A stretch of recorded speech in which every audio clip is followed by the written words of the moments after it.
East on Memorial Drive, the impressive skyline of downtown Calgary. We're here in Alberta for the Stampeders and the Winnipeg Blue Bombers. Hang on, it's the CFL on CBC.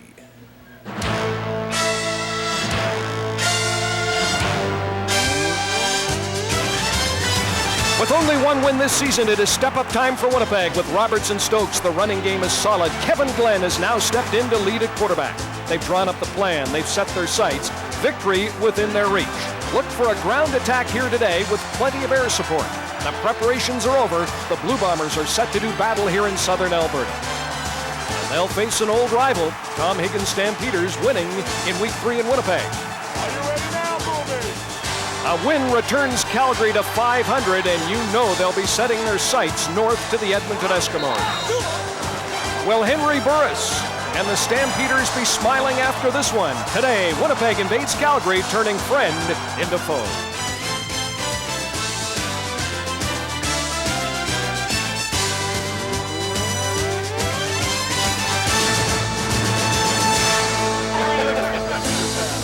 Well, tailgating here in Calgary is as popular as it is in any city in the Canadian Football League, and with this great weather today, they're out in force. It is just a gorgeous late Saturday afternoon here in southern Alberta. Temperature of 28 degrees, clear blue sky. Fairly strong winds, though, gusting out of the southwest. Henry Burris and the Stampeders trying for their third win of the year.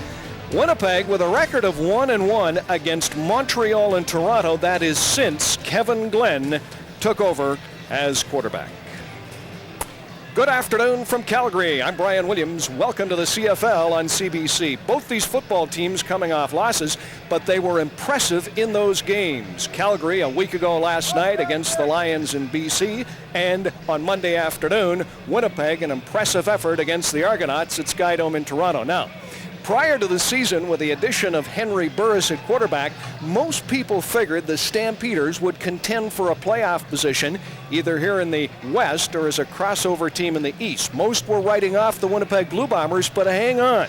We take a look at those Western standings. Don't write off Winnipeg with Kevin Glenn at quarterback. A Bombers win here this afternoon or this evening, and they're back in the thick of it. And remember, Winnipeg's next 3 games are against Hamilton, Ottawa, and Hamilton. Hey, speaking of Hamilton and Ottawa, Ticats at the top of the hour, home to the Ottawa Renegades. There is no television coverage. I can't believe I'm saying this. An Ottawa win, they would be, 4 points, 2 points ahead of Montreal and 8 points ahead of Hamilton. We'll keep you up to date with scores on that game during our telecast from Calgary here today. With me as usual, Sean Millington, Greg Frères, and Darren Flutie back from a couple of games doing play-by-play. Some quick storylines, and let's begin with you, Darren. Well, I'm interested in this Winnipeg offense today. I mean, since they've come off that 14-12 loss in Edmonton, which was really an embarrassment for them, they've had games against Montreal where they scored 51 points, had over 450 yards total offense, and controlled the ball for most of that game. And then their last loss were at the hands of the Argos. They scored 27 points and again had over 400 yards total offense. So they're showing signs of life. And today on the field, which is very exciting for these Bombers, at the same time they may have Charles Roberts, Keith Stokes, and Milt Stegall. And that's some weapons, I think, for Kevin Glenn to get the football to. And Brian, something to watch for with regards to Calgary is that they've had to make a shuffle on their offensive line. Veteran center Jamie Crysdale is sitting for the first time in 210 games. I mean, that's amazing in itself. But he's going to be replaced by rookie Godfrey Ellis. Now, he's going to be responsible for making all of the line calls, and Calgary is effective when their rushing attack is rolling, and it's going to be interesting to see whether or not the shuffle along the offensive line has an effect on their ability to run the football and effectiveness, and to see whether or not it really hurts them on how productive they are offensively. Well, guys, I'm in my element, as tonight's game features 2 of the league's top running backs in Winnipeg's Charles Roberts and Calgary's Joffrey Reynolds. And if you add in Keith Stokes and Ronnie Jenkins into the mix, and a ground attack such as the league has yet to see could be unleashed this evening. I mean, that is what I'm talking about. Now I've got a little bit of a tip for all the fans out there. I want you guys to keep your eyes on Ronnie Jenkins. Look for him to be a larger factor in the Stamps offense than he has been thus far, Brian. All right, we'll keep our eyes on Ronnie Jenkins. Right now, let's turn our attention and our eyes to the field behind us, and we say good afternoon to Elliot Friedman. Elliot. Good afternoon, Brian. Historically, over the past couple of years, the team playing the second game in the short week has been surprisingly successful. For example, the Argonauts on Monday afternoon against these Blue Bombers. And Jim Daly says he thinks he understands why. It's a lot tougher to coach a team when it is is 10 days off as opposed to 4. It can become stale, and one of his key players agrees with him. It just helps when you have 3-4 days to prepare. It just helps with your focus and keeping you into that football mind frame, whereas when you have a lot of time off, sometimes it's too much time. Brown, by the way, also joked that with the short attention spans of some of the Blue Bomber players, Brian, it would help the team as well. And Daly, when he heard that, said, yeah, Brown's referring to himself. All right, thank you, Elliot. I talked about Winnipeg being in the thick of it here. Saskatchewan, of course, is in free fall. Yesterday, Jim Daly told me, and I quote, "Our intent is to rebuild with urgency, and we intend to chase Saskatchewan all season long." Winnipeg's had problems with its offense. A lot of criticism of the offensive coordinator, and Winnipeg players are unhappy. Is there anything to that, Greg? Well, I think that there definitely is something to that. They have to be able to put their players into a position to be able to be effective. But I would say that Mike Gibson, the offensive coordinator for Winnipeg, has done a good job of improving the offensive line. That has definitely been evident as they've gone through the last 2 weeks. They had conceded 13 sacks up until they played Montreal and up against Toronto. In those 2 games, 2 blitzing teams, they were only sacked once, and that is a huge improvement. Their rushing attack is much better as well. You know, the trend in this league has been when you're struggling offensively, let's blame it on the offensive coordinator. Yeah. They've done it in Hamilton with Parisi. They're doing What do you mean they've done it? You were doing it. No, that's you throwing them under the bus. Go ahead, give it to me, because I've been responsible of doing that. Certainly have, but that's the easy way out. You know, it's about lining up and beating the player across from you. We run, we throw, we catch in this league. I mean, just do it. Just get it done. It's so easy to point that blame on the offensive coordinator, and I don't think it is his fault. Well, Darren, what I think I've really liked about the Winnipeg offense is you've seen an evolution. We've seen the arrival of Kevin Glenn and how that's really created the offense to move to new levels, like you mentioned earlier. You know, over 400 yards in the last couple of games that Winnipeg has played. And as Greg referred to with the offensive line, I think that really centers around their new center, Aaron Fiaconi. His arrival has sort of solidified the O-line. They seem to be gelling, and as a result, everybody else's play is improving. All right, let's talk more. I want to jump in here on the Winnipeg offense. Let's move to Kevin Glenn, the quarterback, and in particular the receivers he's working with. Well, they made a big move this week, and Wayne McGarity is gone. And Brendan Taman had a quote that said, well, Wayne McGarity has dropped four footballs this year, so, you know, we got to let him go. I'll tell you what, that's another day at the office for the Ticat receivers. Whoa, a little shot. But, I mean, I think, you know, they gave up on him in 6 games, and I just don't, he's a weapon, and I think they need a guy like that on the field. They need something besides Milt Stegall and Charles Roberts to make this offense move. Yeah, if you think about it, what kind of weapons do the Winnipeg Blue Bombers have? They have Charles Roberts, obviously, out of the backfield. Milt Stegall is the only receiver on their team that has actually accumulated more than 100 yards in a single game. And then who do you go to? Kamal Peterson has got to step up. Stoddard, who's going to be playing in place of McGarity, has got to step up. You have got to hear their names tonight if they're going to be effective offensively. Well, you say we need more weapons for the Winnipeg Blue Bombers. I'm saying, what about Stoddard? What about a guy like Keith Stokes that I mentioned earlier? I think those are 2 very viable options which give Kevin Glenn some weapons downfield. Well, I think Keith Stokes is a great point that you make, Sean, because in the Montreal game where they put up 51 points, Keith Stokes was the most productive offensive player that they had. 5 catches for 71 yards, even beyond Milt Stegall. All right, let me talk about the trade. When you talk about Calgary and Winnipeg, it's the trade last year that brought Kahari Jones here to Calgary's with Hamilton tonight. What about that trade? I mean, to me, it looks like it's all Winnipeg. They have really benefited. Well, you said Kahari Jones. That's obviously a flop for Calgary. He's no longer here. And we look on the flip side, you got Wes Lysak. I mean, he's second in the team in tackles, has 31 tackles, certainly an impact guy. Scott Regenbald had the big game against Montreal, has 2 touchdowns for him. And Joe Fleming, while he only has 1 sack, he has 8 tackles on the season. Still, he's a guy that teams have to pay attention to and a perennial all-star. And Darren, if you talked to the Calgary defenders last year, they would have definitely said that Joe Fleming was one of their leaders on the defense. He's one of the guys who kind of was the heart of the defense, and now he's here in Winnipeg, and I think he's occupying that same sort of role, and you see a little something missing from the Calgary D right now. Before we go to commercial, let's talk about the Winnipeg D for just a minute. We've talked about the Winnipeg offense. Greg Ferris, what about this Winnipeg defense? Well, this Winnipeg defense up front is doing a good job. They're talking about the addition of Joe Fleming. They are 3rd in the league in sacks, or at least getting to quarterbacks. Their secondary is not getting the job done. They are 2nd last in the league interesting enough, Calgary is last in giving up the big play. The secondary has got to gel together. They have got to be able to get this Rod Russ defense under wraps and be able to be much more effective specifically and not allowing teams to get downfield on them. It's the Winnipeg Blue Bombers and the Calgary Stampeders. We step aside for a minute. Still to come, more about 4 great running backs. Reynolds and Jenkins for Calgary, Roberts and Stokes for Winnipeg. Nice outfit. Go! Back live in Calgary. I tell you what, you can smell that great Alberta beef even here inside the stadium. And speaking of beef, we're happy little Manitoba beef is all back with us.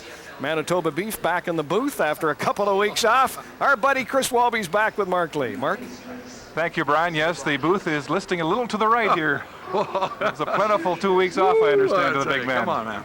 Chris, one of the great Ironman streaks will come to a close in the CFL today. Calgary center Jamie Crysdale is sidelined with a knee injury after playing in 210 consecutive regular season games. That goes back 12 years. That's an ice age as far as O-linemen are concerned. Think about that. That's 12 years ago that he's been the guy. Now, the biggest thing about this is when you're the offensive center, you're also the guy that's making the calls. You've got to call the defense. Everybody else has to rely on what you call to make your passing game successful and to have any hopes of a running game. Now he's on the sidelines. You see him with Steve Barrella. He's got to go and he's got to coach Godfrey Ellis. And this is the biggest sign for the young man. Godfrey Ellis is a rookie who has all of 3 years of organized football experience out of Acadia University. He grew up in the Bahamas, for Pete's sake, was in grade 7 when Crysdale started playing at center. How tall is his order today? Well, the biggest thing is, he's had 1 week of practice. That's the first thing you got to remember. Secondly, practice is different in game. When the lights come on and the game's going at full speed, boy, I tell you what, the eyes start going, the mind starts going because you got to make adjustments. Now we understand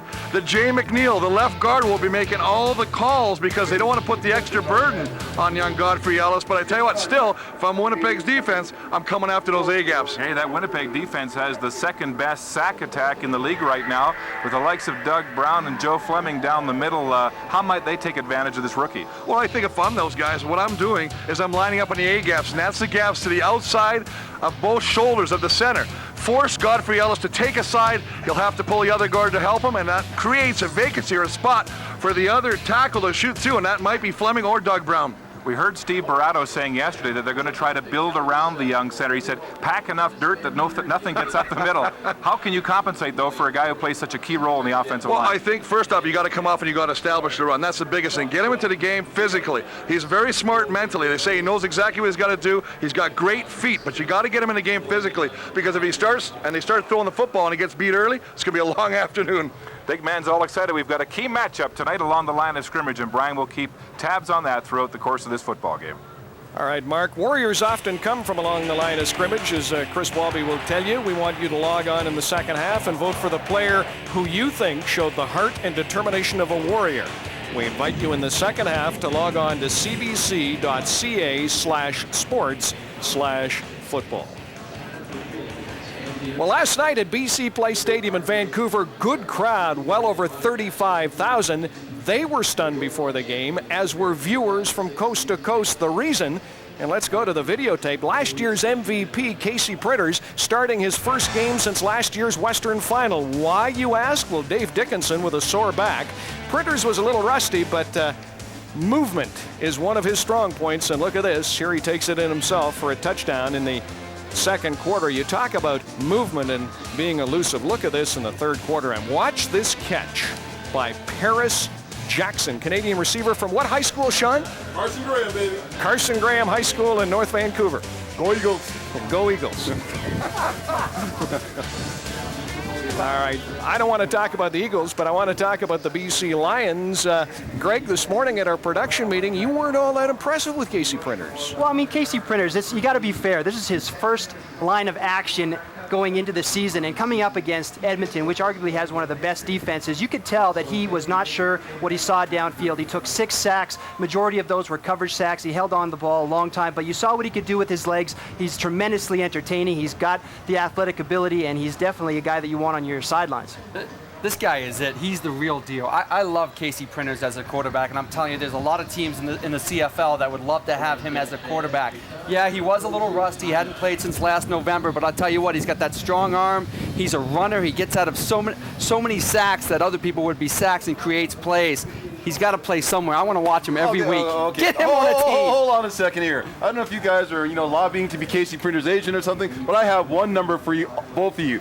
74.9%. That is Dave Dickinson's pass completion percentage right now. And hey, if I have to make a decision on who's going to be starting, Dave's on the field. All right, we just got a short bit of time here. Let me switch gears. We've talked about Casey Printers. Quick word on the Edmonton Eskimos and how they adjusted in the second half. Well, it's unbelievable. In the second half, they outscored the BC Lions. BC got up on them by 20 points. They went in, make offensive adjustment. You saw Ricky Ray and the type of maturity that he has as a quarterback. Makes appropriate adjustments. They outscored the BC Lions 16-3 in the second half. It was unbelievable. They came back, showed their maturity. They're going to be a team to reckon with in the second half of the season. Sean and Darren, a quick word on what's going on in Saskatchewan. They're calling for Nealon Green to be replaced. Is Danny Barrett in trouble? Let's begin with you, Darren. Well, they're just such an easy target these days. They've lost 3 straight, and they've kind of done it in an ugly fashion. And Matt Dominguez's loss was certainly huge for them. He's a leader on that football field. But let's go to Nealon Green. He's like the Nealon Green when he was in Edmonton. Flashes of brilliance,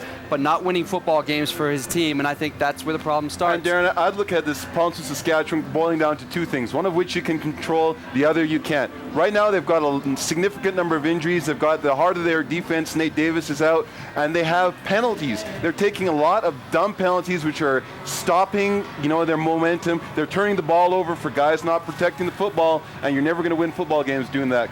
Well, speaking of football games, we're here in Calgary for the Winnipeg Blue Bombers and the Calgary Stampeders. Bull River on a Saturday afternoon, downtown Calgary in the background. Calgary getting set to host the Winnipeg Blue Bombers also tonight. I mentioned earlier the Hamilton Ticats are home to the Ottawa Renegades. We'll have scores from that game for you all during our telecast here tonight. There is no television coverage of Ottawa and Hamilton. Speaking of the Ottawa Renegades, a former Renegade is starting here tonight for the Calgary Stampeders. That's linebacker John Grace, and he recently sat down and spoke with our Greg Frères.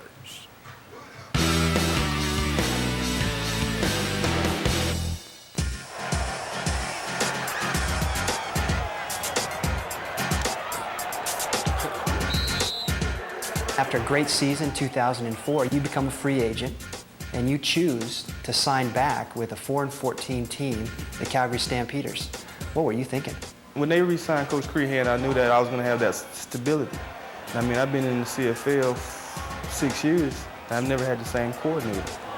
I've been through so many different defenses, so many philosophy change, and as a player, once you get in a system that you're comfortable with, a system that you understand, a system that works well with the way you play, it wouldn't be smart to change.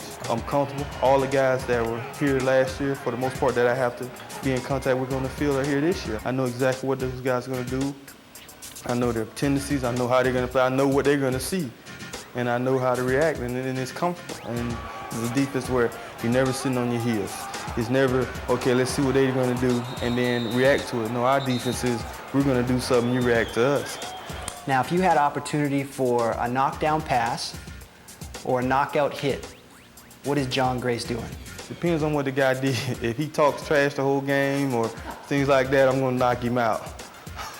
But if he's all about business, go out and does his thing, most of the time I'll go for the ball. I mean, it's an interception, no knockdowns. We ain't allowed to knock the ball down on defense. Intercepted! John Grace with his second pick of the night, and he's got daylight to the end zone. Touchdown! 68 yards! Now, in regards to the Calgary Stampeders, what do you see in the eyes of your teammates right now? Where's this team going? I mean, you can see these guys competing. I mean, anytime you look over to the right or to the left, you see competition. You see people who really want it, and I think that's the difference this year than it was last year, because this year we have guys who've done it before at every position. Guys who know what it takes, guys who are going to do the right things at all times. So I think that's the difference. After your career is all said and done, and looking back on your career, if someone was to describe you as a football player, what would you hope that they would say about you? Well, to me, I hope they say that I played every snap to the fullest. I mean, there's a guy that go out and put it on the line. I'm a guy who's going to make plays, and I want to feel like that guy always made plays, no matter what. He made plays. Playmaker, baby, one-on-one. Playmaker, one-on-one, baby. One-on-one, baby. What about this Calgary defense here? You played in the secondary here for many years. Well, John Grace and the front seven are doing a great job for the Calgary Stampeders. They're second in the CFL in sacks with 19, just behind Edmonton. What concerns me is their secondary. Their secondary is not stepping up. Interesting is that compared to last year their secondary played a lot more zone than they are in 2005. They're playing a lot of man coverage and they're getting beat deep. They are last in the league in allowing teams to get downfield on them, and that needs to stop. All right, Darren just whispered to me they haven't had a good secondary here since Ferrer's played. Let's talk. Let's talk about the running game tonight. We begin with Calgary, Sean, Reynolds and Jenkins, but also Winnipeg is so tough with Roberts and Stokes. Well, you look at what Joffrey Reynolds has done this year, and he's at 478 yards, a 7.4 yards per carry average. I mean, that's pretty amazing. You have got Jenkins, when talking with Steve Barato, he's saying that they definitely want to get Jenkins more involved because he's a very dynamic runner. He's somebody that can catch the ball out of the backfield. And if you look at on the other side, with Winnipeg's Keith Stokes, he's the guy who produced the largest contributor on their offense in that big win against Montreal, and they definitely need to keep him involved for Winnipeg as well. I like the contrast of these backs. Joffrey Reynolds is the big back that rams it up in there, carries people for an extra 5-6 yards, and Roberts is the slasher who, if he gets through a hole, can go 80 yards for a touchdown. So it's both tremendous backs, can do a lot of things well, but it's a nice contrast. But Darren, don't underestimate his quickness. It's unbelievable how big he is, and yet how quick he is laterally. Charles Roberts for Winnipeg, you're not going to find a quicker back. But what I like about Joffrey Reynolds is he has got the power to run over you, but he also has the quickness and speed to run around you. That is not a guy that I want to be trying to tackle in the open field. What about discipline on this Calgary team, Sean? I mentioned at the top of the show they played a good game in spite of losing in Vancouver, but they took some stupid penalties late in that football game. Well, I think Tom Higgins has tried to address that in practice all week, Brian. They're going to sit down and say, okay, we got to take a little bit more time. If guys during practice aren't doing what they're supposed to do, might run a few extra, gassers going across the field, that sort of thing. I think all week long during the meetings, the coaches are going to be emphasizing the importance of being disciplined and making the smart decision, that's not going to hurt your team. Well, Henry Burris will be at the controls tonight for the Calgary Stampeders. He was sharp against Vancouver. Kevin Glenn for the Winnipeg Blue Bombers. We'll take a break. Up next, Mark Lee and Chris Walby with the play-by-play. The CFL on CBC continues.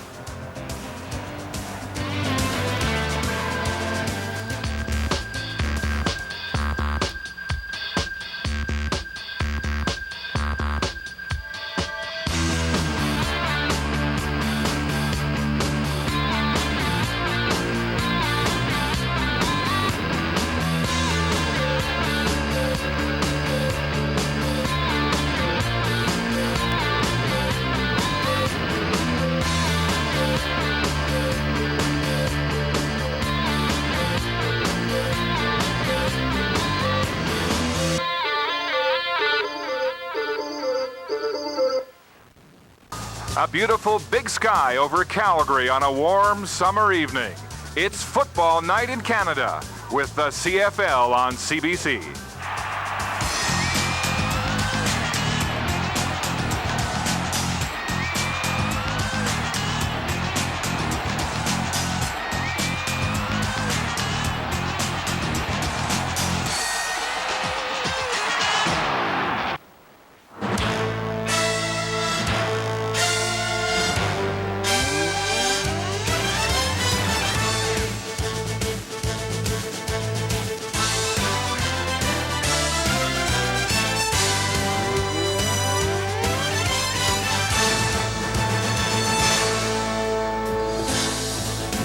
McMahon Stadium in Calgary, the scene of a key West Division matchup tonight as the Winnipeg Blue Bombers meet the Calgary Stampeders.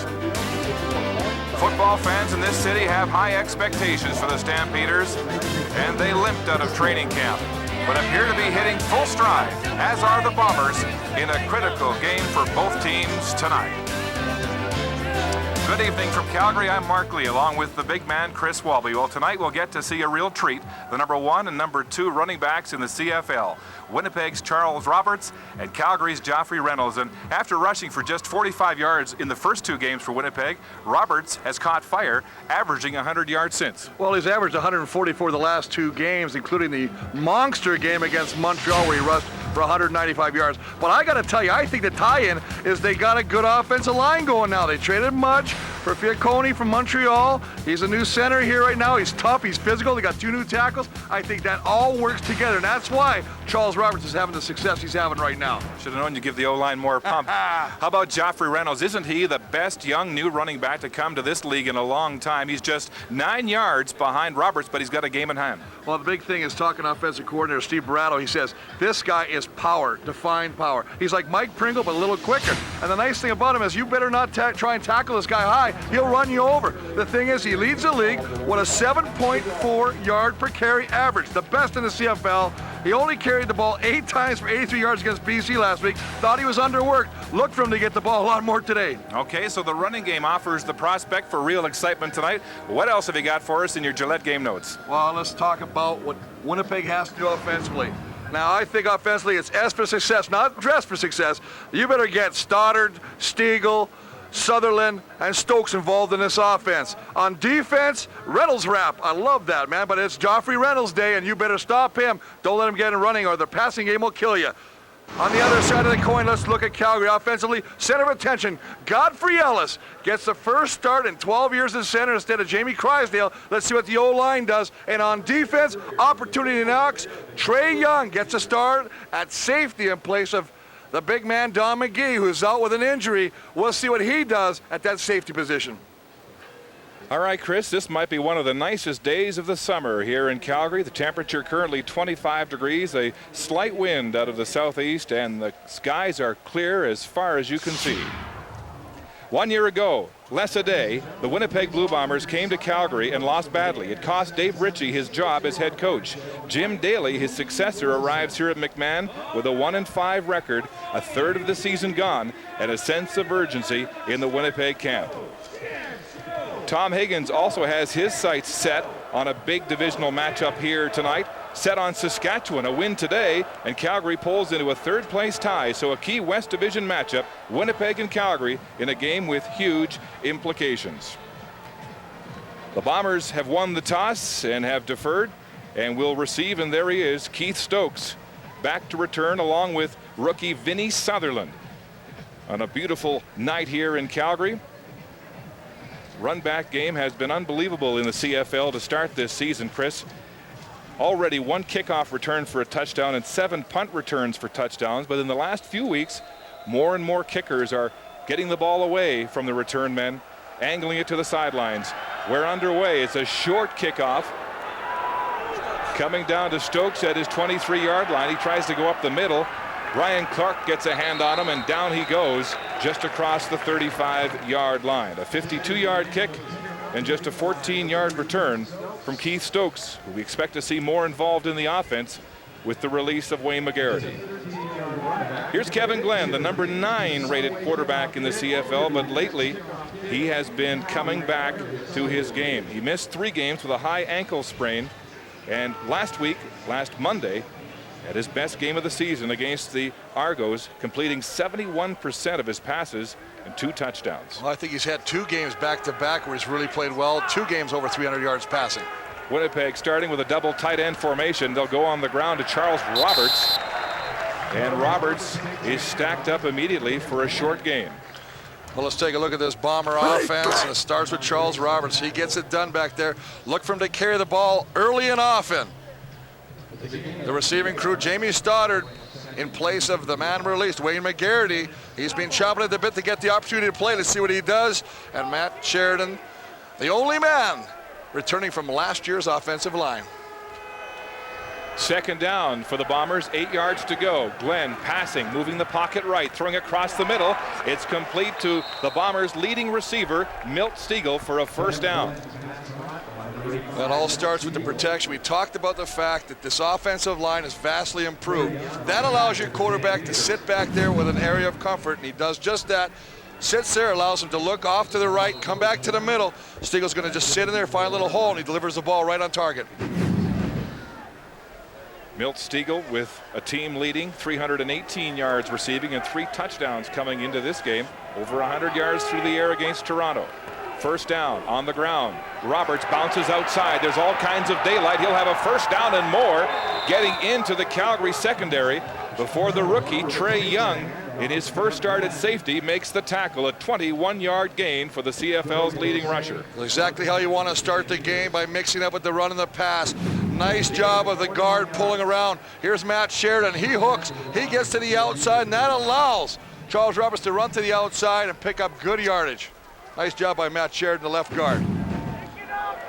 So Roberts opening this running back duel tonight with Reynolds on the ground again. It's Roberts slicing his way to the left side of the Calgary defense to the 25-yard line.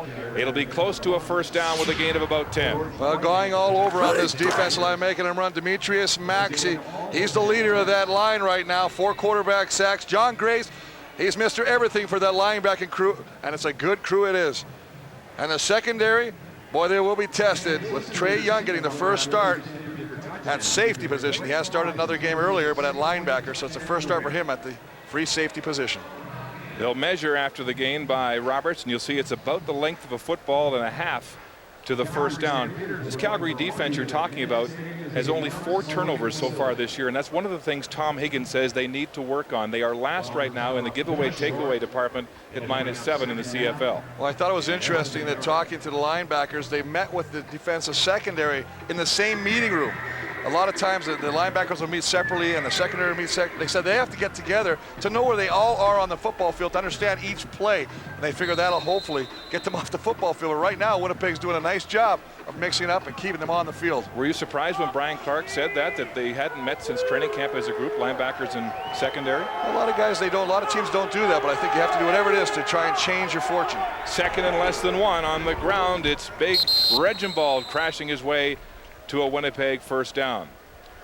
Well, you have to be very impressed with the way that Winnipeg has come in here and set the tone early, using Charles Roberts and a couple running plays to the right and the left, and then hitting Milt Stegall with a nice pass over the middle, just mixing it up nicely to keep that defense off balance.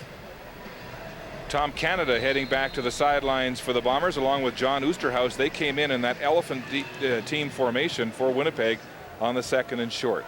6th play of this drive coming up. The Bombers marching inside the 25. Twin tights again. The pitch out to the wide side. It's Charles Roberts looking for a gap. He'll reverse his field. There's nowhere to go as the Stampeders quickly surround him. Joey Bose right in there on the tackle for Calgary. Well, Joey Bose wraps him up, but not after the defense of Calgary does a nice job of stringing it out and not allowing themselves to be hooked at the point of attack. This is just nothing more than a glorified sweep trying to go to the outside. They get penetration on the outside. It forces Charles Roberts to cut back inside, and the pursuit gets him down, and Joey Bose, as you say, brings him down. Bose, a West Division All-Star 1 year ago in his 3rd year with the Stampeders, and one of the hardest hitting defensive backs in the league. Witness the kill shot he put on a couple of weeks ago, the Ben Cahoon. Across the middle, it's complete to Milt Stegall. He loses the football, but the play has been whistled dead. It looked like he was in the grasp, and they'll mark the ball inside the 15. Well, he was in the grasp. He was on the ground as well as the ball was ripped out by the defender. But a quick hitting play, recognizing the blitz, seeing the blitz coming. The ball's got to get delivered quickly. Throws it to a spot. This is all timing. You see Milt Stegall there as he's going to catch the football. He knows he's going to get hit, but still great concentration to pull that football in.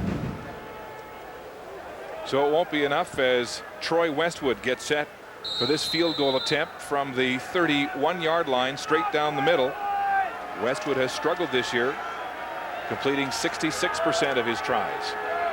Stoddard with the pin. He's wide right. And so the struggles continue for the Bomber veteran as Westwood pushes his field goal wide for a single.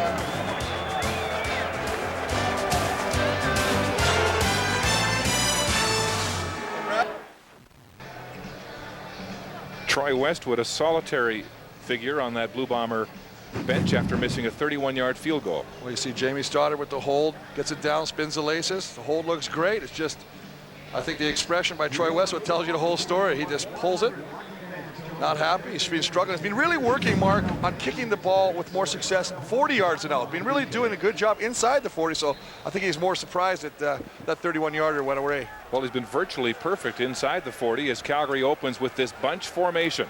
First down, Henry Burris at the controls. His game has been coming around in the last couple of weeks. Joffrey Reynolds gets outside with some nice moves, straight arms, and then bounces out of bounds at the Calgary bench for a gain of 9. So the running backs living up to their pregame billing here early. Well, you got to love the fact that Charles Roberts' first carry for the Bombers. What does Calgary do? Let's give it to our big man, Joffrey Reynolds. He goes outside. Now look at the strength. Just shoving Tom Canada away, not allowing him to even get a hand on him. That's the strength. We talked about it. Joffrey Reynolds. You try to take him high, he's going to make you pay. Joffrey Reynolds played the last 5 games with the Stampeders last year under the old regime, and you knew right then he had what it took. Quarterback sneak, Burris up the middle on second and less than a yard, and it looks like he'll have the necessary push for a Calgary first down. Henry Burris in his past 2 games, Chris, averaging over 300 yards. These are his numbers, still fewer touchdowns than interceptions. But that has been improving in the last 2 games where he has thrown more touchdown passes That's than picks. exactly the last 2 games. I think the game is against Saskatchewan. I don't know if it was a monkey off his back, but going against his former teammates, having that great outing, seemed to give him a lot more confidence. His numbers are spiking now at 62% completion rate. Movement left and right in this Calgary offense, which likes to use lots of formations. Nick Lewis goes up high for the ball, and he's tackled across the 50-yard line. Brad Franklin, the rookie out of Louisiana Lafayette, on the tackle. Well, nice job of Brad Franklin. Let's take a look at the Stampeder. Of course, Joffrey Reynolds, the main featured back. Nick Lewis, who just had that big catch right there on that hitch pass. When he's got a good group, Jermaine Copeland in there. Maybe more production out of Harris. That'd be what they're looking for. And of course, we talked about this earlier. Jamie Crysdale out. Godfrey Ellis getting the first start at center for Calgary Stampeders in over 12 years. It's a tall order for the rookie out of Acadia. Second down and about 5. Burris under pressure throws the ball away. It looked like it was intended for Gerald Harris across the middle, but it was way over his head with Sean Woodson in coverage. Well, a little bit of happy feet right there as he got some pressure. Tom Canna, who leads the Bombers with 4 quarterback sacks from that rush end spot. The linebacker crew. Rylan Wickman back after missing the past 2 games with a dislocated elbow, also with McGriggs. And of course, a good secondary. William Fields, how's he been playing? I mean, since 2001, they say he's playing the best football, leads the club with 4 interceptions. Well, he was dumped by the Stampeders and given a second chance by his old defensive coordinator from Calgary, Jim Daly, the head man in Winnipeg. Rick Dales with a high spiraling punt. Keith Stokes, the lone man back for the Bombers at his 5-yard line. Takes a look at his blocks, heads straight up the middle, and he's hammered immediately. A 55-yard punt, just an 8-yard return as Westwood broods on the Winnipeg bench. Welcome back to McMahon Stadium in Calgary. The Bombers with a 1-point lead on the missed 31-yard field goal by Troy Westwood. And Kevin Glenn goes back to work in top field position. First down Bombers on the 14 in his 5th season, only 26 years of age. Hard to believe he was 21 when he came into the league with Saskatchewan. First down. They'll go on the ground. Roberts hit as he tried to turn the corner. There's a flag on the play, and Roberts made something out of nothing there, surrounded by the Calgary defense. He'll have a gain of about 4, maybe 5 yards. Well, the Stampeder defense loves to get their safety involved, and Trey Young, 33, is going to cheat up to the line of scrimmage. He makes the initial contact on Charles Roberts. Roberts breaks it, picks up some additional yardage, but the flag, as you say, did come down. That's going to be holding against the Bombers. So they'll take the penalty, Calgary will, and move the ball back half the distance to the goal line. And first down repeated. 17 yards to go for the Blue Bombers. You mentioned Trey Young. He's getting his first start at safety, replacing Don McGee in the secondary for Calgary. He's a rookie out of Montana, but he was all Big Sky Defensive Player of the Year in that Big Sky heavy passing conference, so he has some experience at the free safety position from the U.S. On his own goal line, pressure, the ball's away, intercepted. Anthony Malbrough has it for the Stampeders. He's got an escort to the end zone, and he's dropped on the 3-yard line. Kevin Glenn with his 4th interception of the season. That's only the 2nd interception by the Calgary defense this year. And what a huge turnover. Well, we talked about creating opportunities by your defense. This ball is simply just overthrown to the right, over the intended target, Jamie Stoddard, Anthony Marlborough gets a nice one right there. Grabs the football. Stoddard actually looked like he lost the football. I don't know if the sun was in his eyes. I know it's bright out there, but seemed to lose the football. And Marlborough didn't and picked it up. And Calgary starting off with excellent field position on the 4-yard line. First down, goal to go from the 4. Burris with a double tight formation. On the ground, Joffrey Reynolds, touchdown, Stampeders.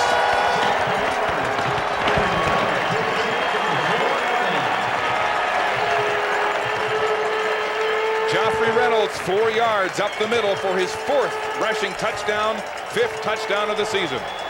Well, they talk about how turnovers kill you. There's no better example than that right here. Marlborough with the key interception brings it down to the 4 in the first play. Let's just make a little point from our offense as Joffrey Reynolds takes it to the right, cuts back against the grain, and takes it in 4 yards for the touchdown. Reynolds, they call him in the Winnipeg secondary the big muscle, and he showed why there. The point after is good. The Stampeders in the end zone first this evening, and they've got a 7-1 lead here at home.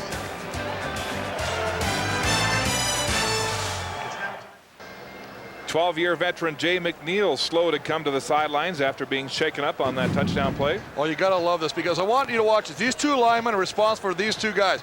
This is called a tandem block to the linebacker. They come up, they get on Riley Wickman. Now freeze it right there, fellas. Look at this. Look at the cutback zone, and that's what Reynolds sees. Now there's one free guy, and that's Sean Woodson. He's got to make the play, and he just doesn't make the play. He gets caught back, and the power of Reynolds pushes him into the end zone. Two pretty good football players he went right through. Woodson, the leading tackler for the Bombers, and Tom Canada, their tough rush end. Here's Wade Miller catching that kickoff out of bounds at the 36, and he should have let that go. One more look at the interception. Marlborough, only the 2nd pick by the Calgary secondary this year, bringing it back to the 4-yard line. And on the very next play, the big muscle, Joffrey Reynolds, into the end zone for his 5th touchdown of the season. And it's 7-1 Calgary, just like that. And you gotta love the way that he punished Sean Woodson. Sean Woodson, who had 9 tackles last game against Toronto, said, you know what, that was a game high, but he was not satisfied with the fact. He said, I could have made better tackles, and that was one of them right there. We saw the power of Reynolds. Back on the ground they go, the Bombers. Charles Roberts, right tackle, and a gain of 4 yards as Glenn steadies his confidence. Well, when you got a guy like Charles Roberts, give him the ball early, give him to an off, and open up the passing game. I mean, you can't sit back there. You know, he's a very confident young man, Glenn is, and one of the things he'll do is, you know, he's going to come right back and put that ball in the air. You have to be successful in this league. 2nd down and 7. Keith Stokes now into the game.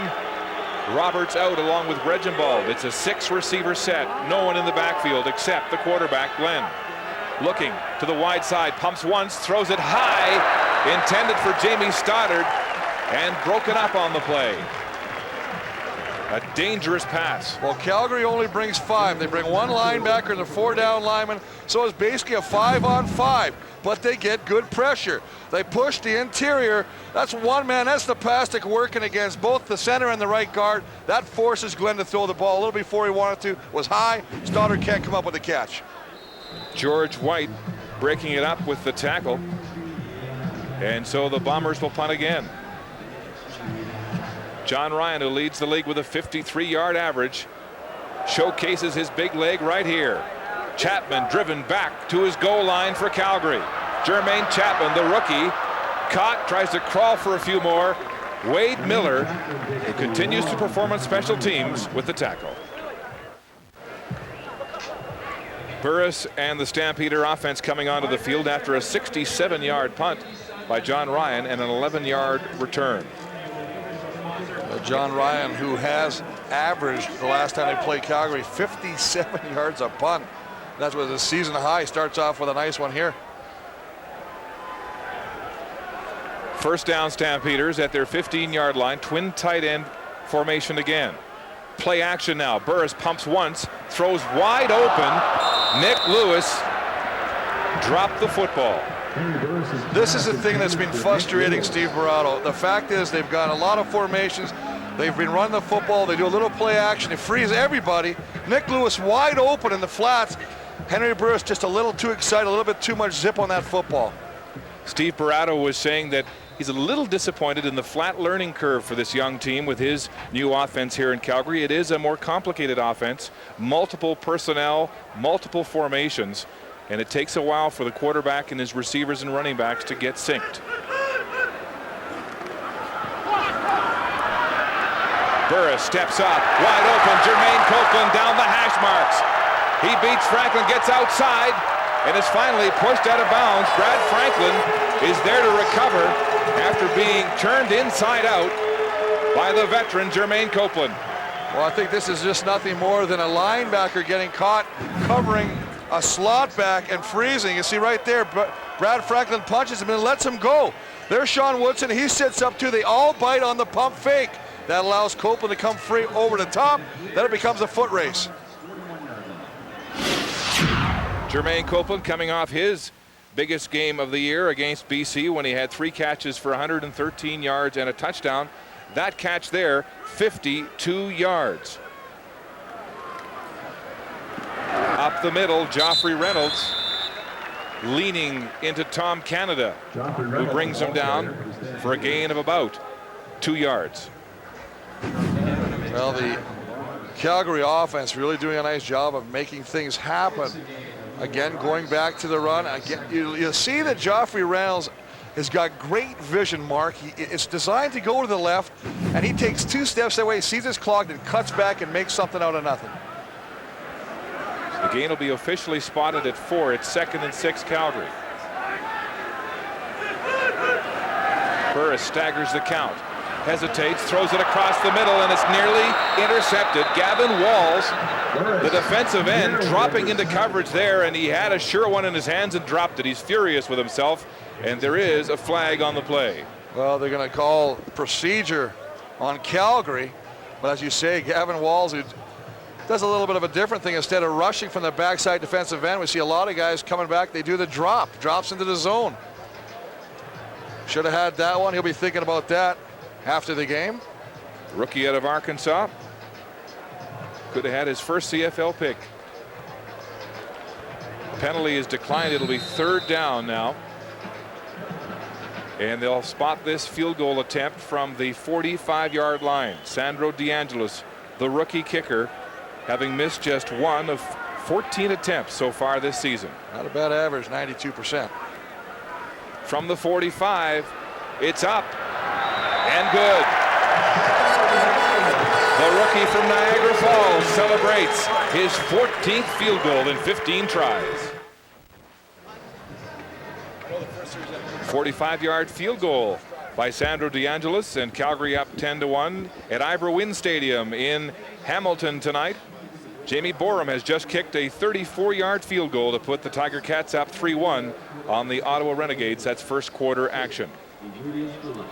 Jim Daly saying he's not ready to push the panic button at 1 and 5, but there has to be a sense of urgency.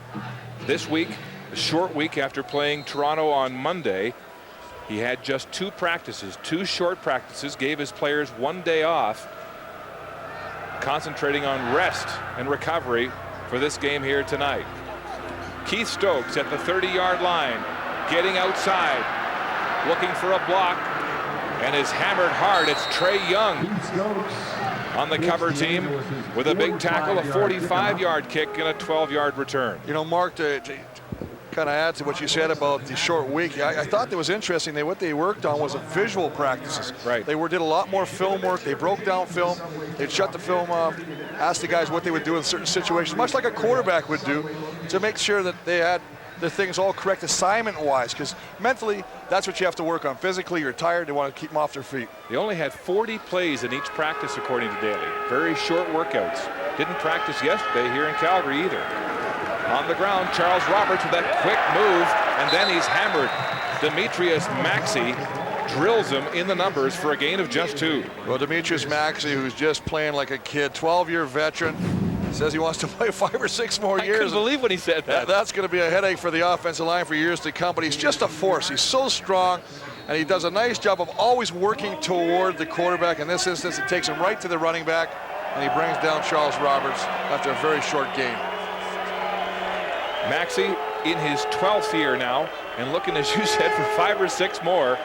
from the fountain of youth.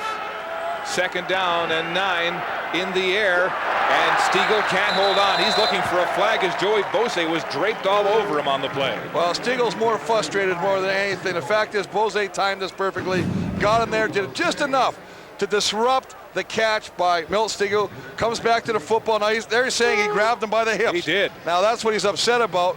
But the fact is, he did get his hands on the ball, and you know Milt Stiegel. Milt Stiegel usually catches those. Milt Stiegel in 17 games against Calgary has 12 games of more than 100 yards receiving. An amazing total in all in 17 games, one short of an entire season, more than 1,800 yards receiving. Remember that he is really the big guy on this receiving crew. Ryan just got that away and got a good bounce as Chapman goes to his 8-yard line. There's a flag back by the kicker. Chapman caught from behind. Neil McKinley put him down. And a 4-yard return after a 58-yard punt by John Ryan, but a flag back where he kicked it. Well, we'll see if it's contacting the kicker. And that'll probably be what it is, so it'll give him a first down. The Bombers offense will come back on the football field. Here's Ken Lazarick.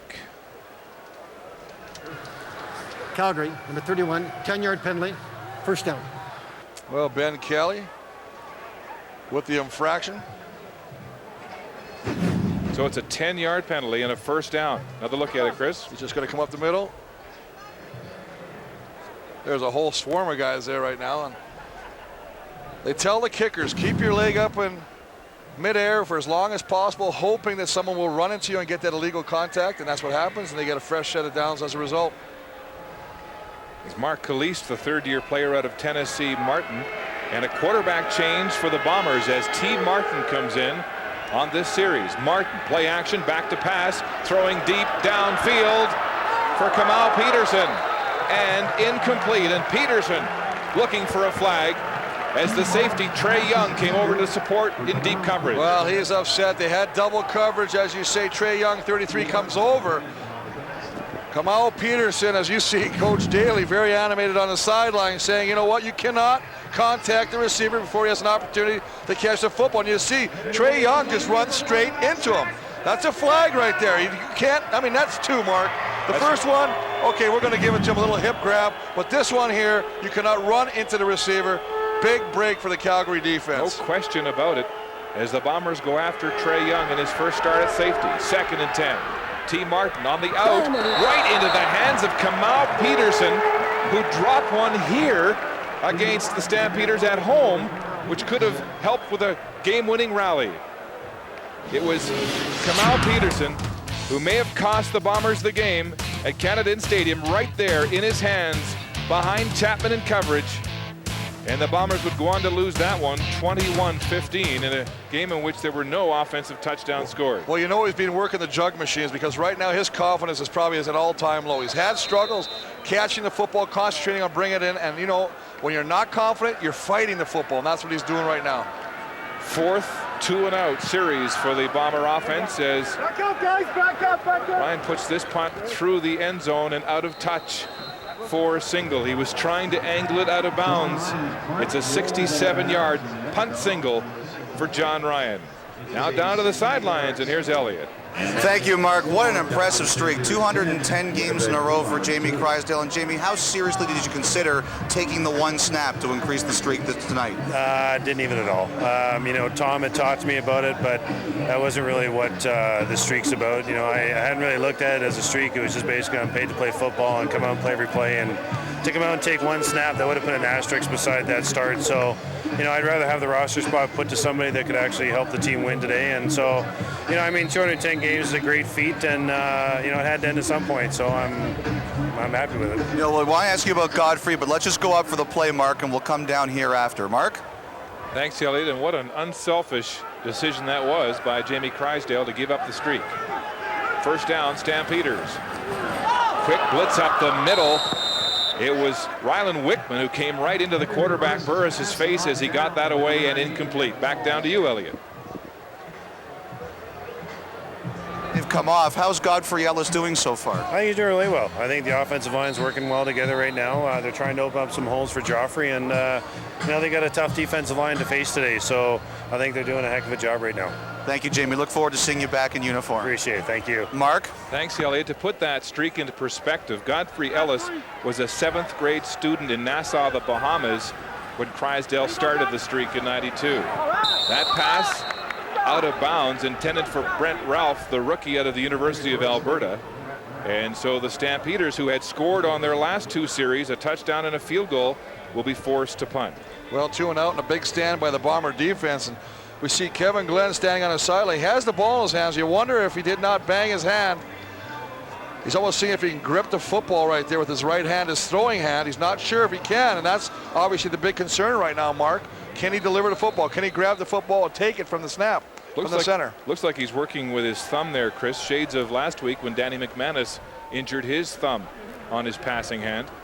And it did look like some of Glenn's passes weren't as direct and as authoritative as they normally were. And, that's a huge blow for this Bomber offense. He's come back, as you say, last 2 weeks, had great games throwing the football, making good decisions. Now they got to go back to T. Martin, and we'll see what Mr. Martin has for us. Flag on the play as Keith Stokes reverses his field now, trying to get outside. And now he's got some field. George White is there, strips the ball, but it bounces out of bounds. And they'll rule that the Bomber, Stokes, touched it last. A 42-yard punt, just a 4-yard return as George White forced to fumble. Well, great job of cover, staying in your lanes, working all the way down to make sure that you don't allow the speedster Stokes to the outside. The Bombers on offense when we come back to start the second quarter at McMahon Stadium in Calgary.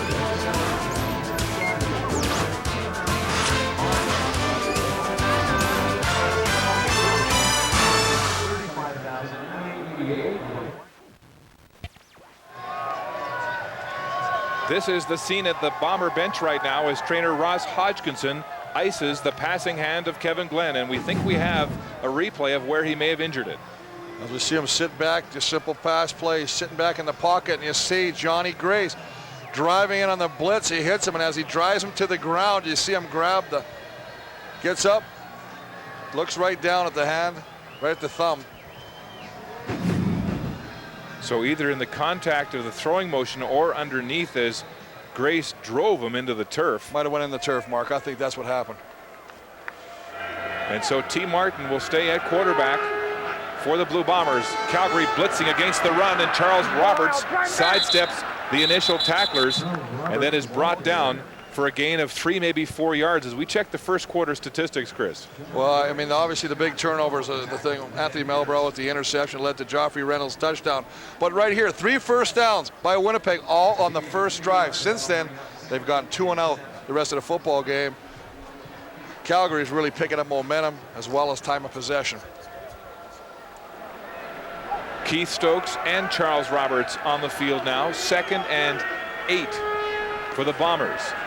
T. Martin throwing back across the middle to Milt Stiegel, and Stiegel is just shy of the first down, but there is a flag on the play on the 6-yard pass, and the indication is holding against Calgary as Stiegel indicates the Stampeders. Well, it's going to go against Calgary, and I tell you, Calgary's gotten the benefit of a couple of pass interference calls that should have went the Bombers' way early. This time they're going to call a little illegal contact. Ken Lazaruk officiating in his 501st game. Calgary, 91, 10-yard penalty, first down.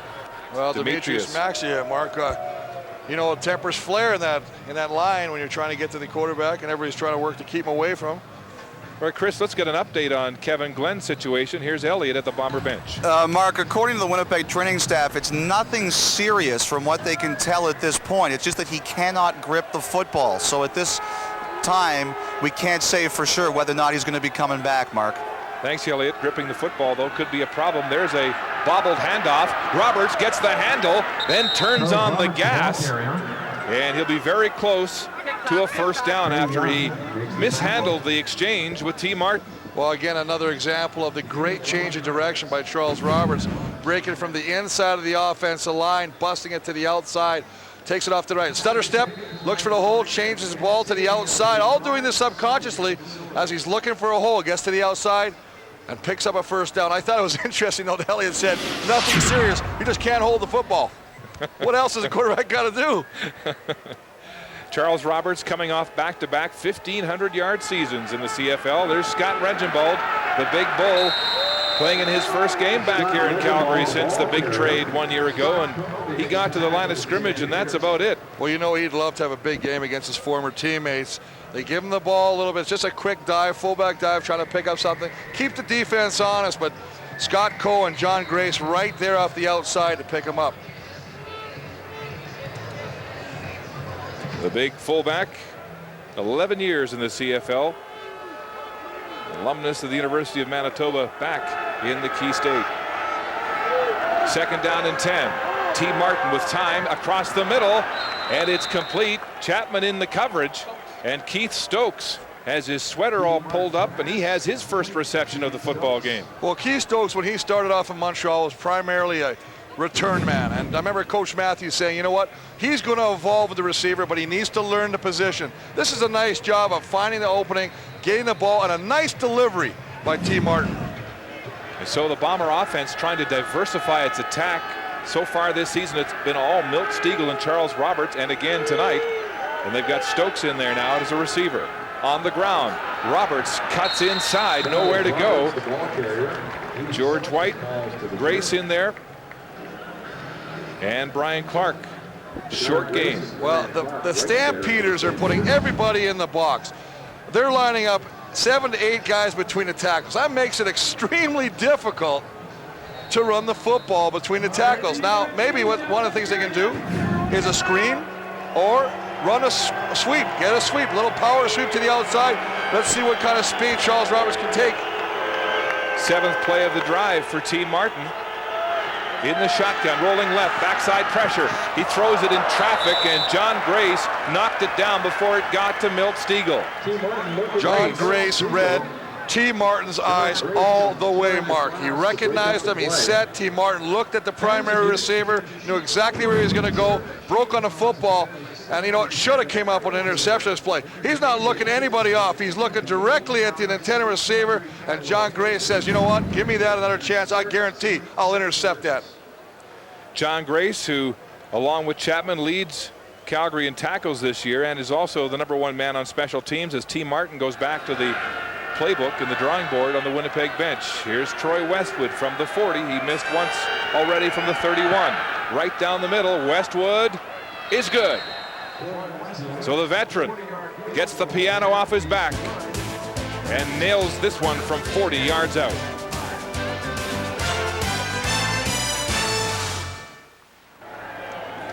T. Martin talking with quarterback coach Willie Gillis on the Bomber sideline. His team down by 5. That might have been the best drive of the game so far. 8 plays before the field goal. As we remind you to log on to cbc.ca/sports/football in the second half to cast your ballot for Warrior of the Game. You'll decide, you the fans will decide who showed true character of a football warrior.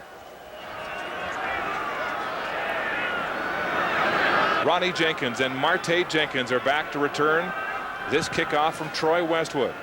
High to Ronnie Jenkins at the 15. He drops the football, has it back, now busts upside, in through the middle, gets outside contained, and there's a flag in behind the play.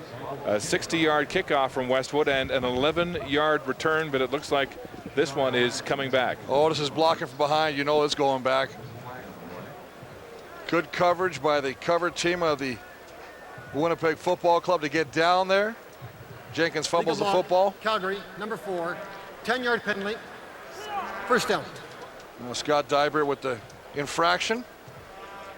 He's trying to explain to everybody else he blocked for the size, but he got him from behind. Right there. Right on Sean Gallant, 22 of Winnipeg. Seen a couple of drops, Nick Lewis and that one there by Ronnie Jenkins, and they're looking right into that western sun right now on this beautiful big sky in the foothills. First down, Calgary. Burris handing off. Joffrey Reynolds negotiating the middle of that Winnipeg defense, and he'll have a gain of about 6 yards And a big block there, Chris, by an old lineman you have taken a shine to, Taylor Robertson. Well, Taylor Robertson, 65, the right guard, the second-year guard, has really played well. We see Reynolds is down, and this is not Reynolds good. He's down and appears to be in quite a lot of discomfort right now, not moving that left arm, tucked still underneath him. What a huge blow this would be for the Stampeder offense. Well, he's such a punishing running back. You hear defensive backs say once he gets to the secondary, you want nothing to do with him because he lowers the boom, much like Mike Pringle used to do, and he's writhing in pain right now at the Calgary 20. We'll check on him when we come back to Calgary.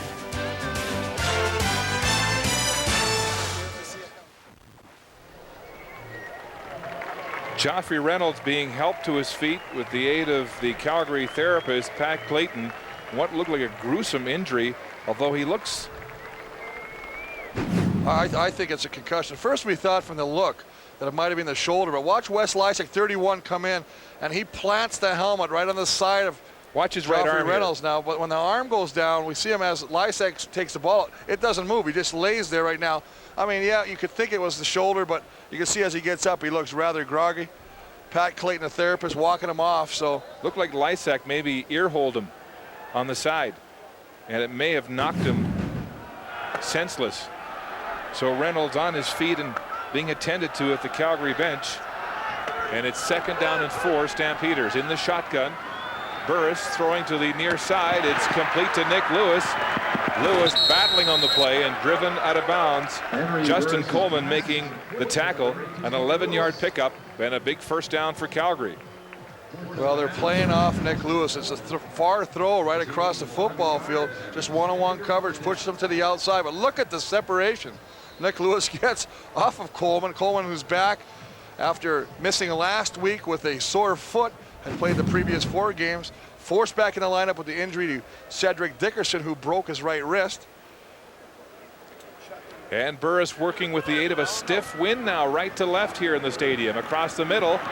Nice crossing route to Lewis again. He puts his head down, and Wickman among the host of Bomber tacklers to bring an end to that play as Lewis loses his helmet, a gain of 7 yards on the play. A little more composed in this game after getting that objectionable conduct penalty a week ago in BC. Well, just going to run a crossing route, and you can see right there, they slide in his hands, but you got to like the fact, look at the hitters. One of the reasons they wanted to get Ryland Wickman back in the lineup, he's missed 2 games with dislocated elbow, is the fact that he is a force. He's a fiery leader. He's very, inspirational to the rest of his teams. He plays with a lot of intensity. 2nd and 3. Burris now rolling from pressure. He'll run for the sideline. Gavin Wall's in pursuit. Then the quarterback turns it upfield and gets a 7 or 8 more yards. Henry Burris showing his athletic ability, and his coach says he'd like to see him run the ball more. Well, he has to run the football more. That'll spread your defense out. Marte Jenkins, 84, the Calgary receiver, comes back to try and help to spring Henry Burris. Now, these are kill shots. The fact is he took just a little time, and Gavin Walsh just at the last second sees him coming, and he actually sends Marte Jenkins to the ground. But nice job of coming back to peel back to try and spring your quarterback. Jenkins into the lineup for Kenyon Rambo, who pulled his groin in practice the other day. 6 receiver, play action now, rolling right. Off his back foot in traffic. Burris has a completion. Jermaine Copeland holding on for a 21-yard gain. Mr. Celebration. Jermaine Copeland, who is really becoming the fan favorite here. Clutch receiver. We've seen him at 24 touchdowns last 2 seasons in Montreal. Burris off the back foot, puts it in the air, but it ends in the right spot. Copeland leaves his feet off the ground, jumps up, makes a nice reception. Copeland with 2 big catches, 21 and 52 yards so far in this football game. Burris 3 for 3 on this drive, and there's movement along the line of scrimmage as flags fly. Now they're going to call procedure. That's Mike Juhas perhaps is the guilty party here, offside. Saw a lot of receivers leave early from the short field. Procedure, Calgary, 64, 5-yard penalty, still first down. Jeff Pilon with the call as we go back to Elliott for an update.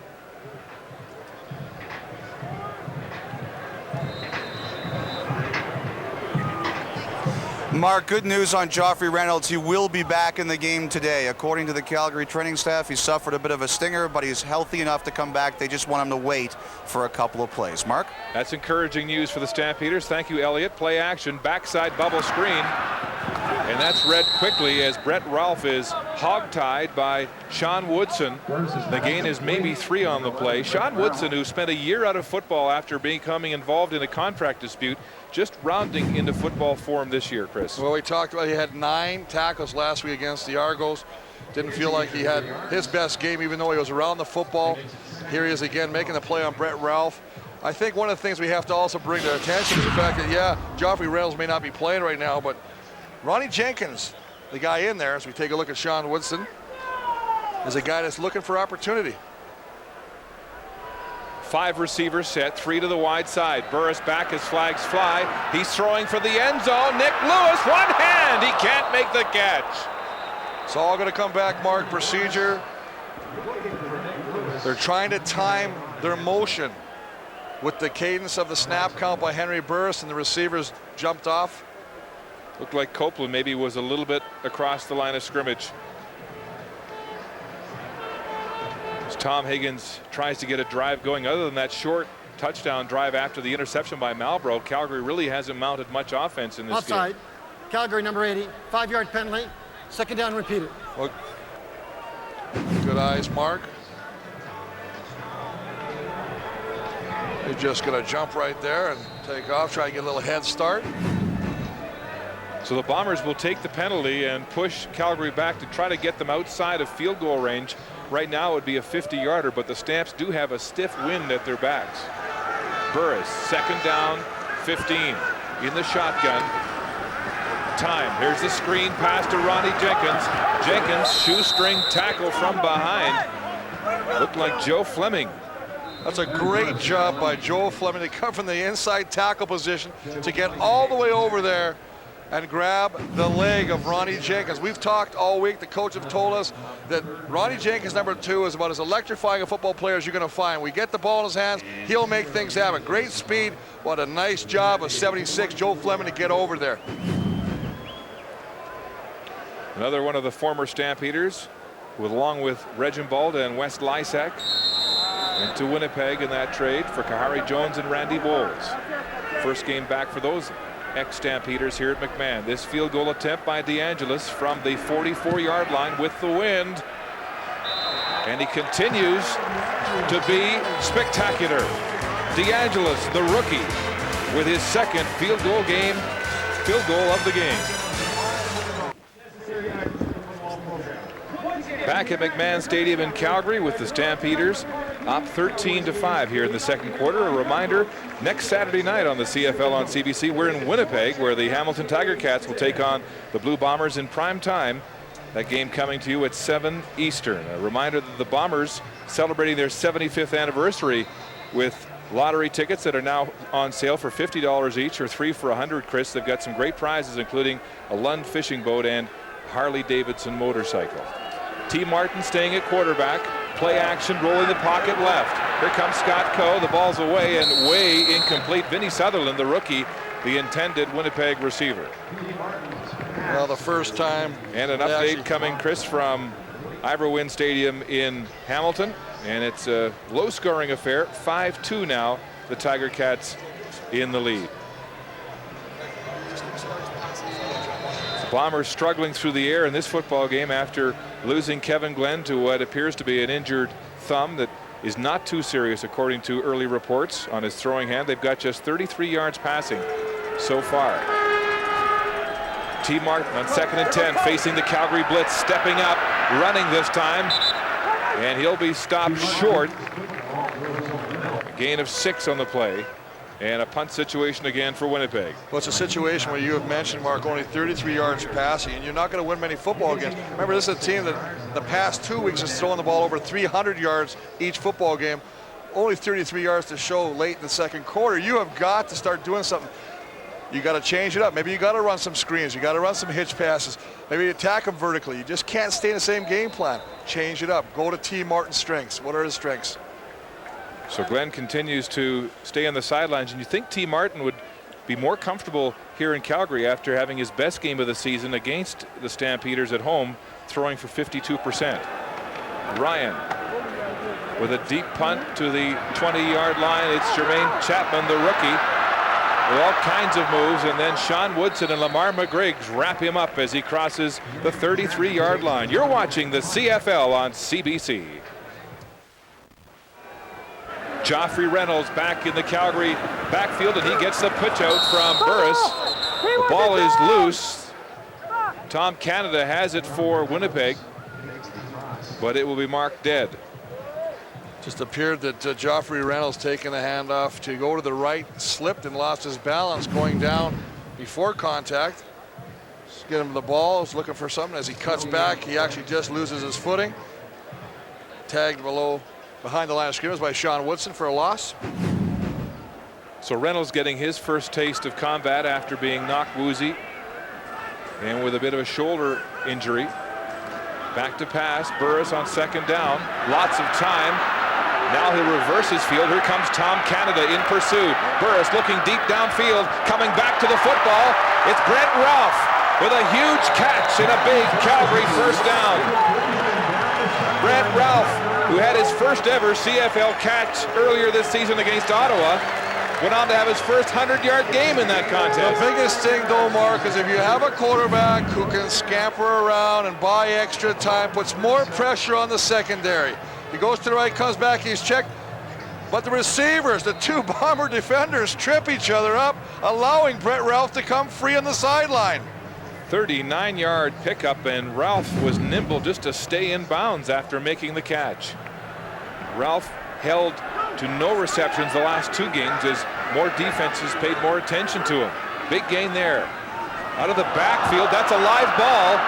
Still live and loose. That was a lateral that went awry, and it looks like John Oosterhouse has it for the Blue Bombers. Henry Burris with a poor throw to throw the bit of a hitch pass.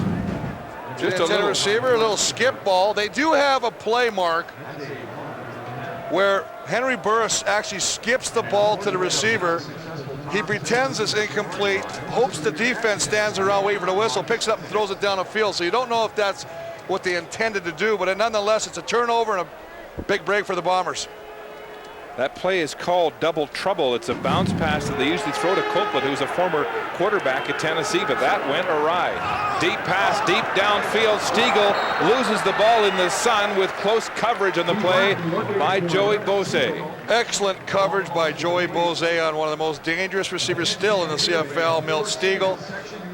Step for step, keeping the receiver to the outside on the sideline, not allowing Milt Stiegel to come back in. Playing up to the outside.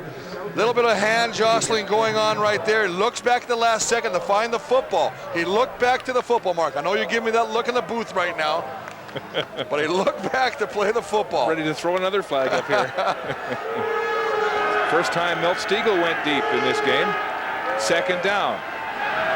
T. Martin across the middle into the official. It's Vinny Sutherland, and he's clocked on the play by the umpire, Ian Bain. We have seen a rash of this over the past few weeks where receivers coming across the middle, running the route, run into the back umpire. The Benchins have been given the 3-minute warning here in Calgary with the Stampeders in front.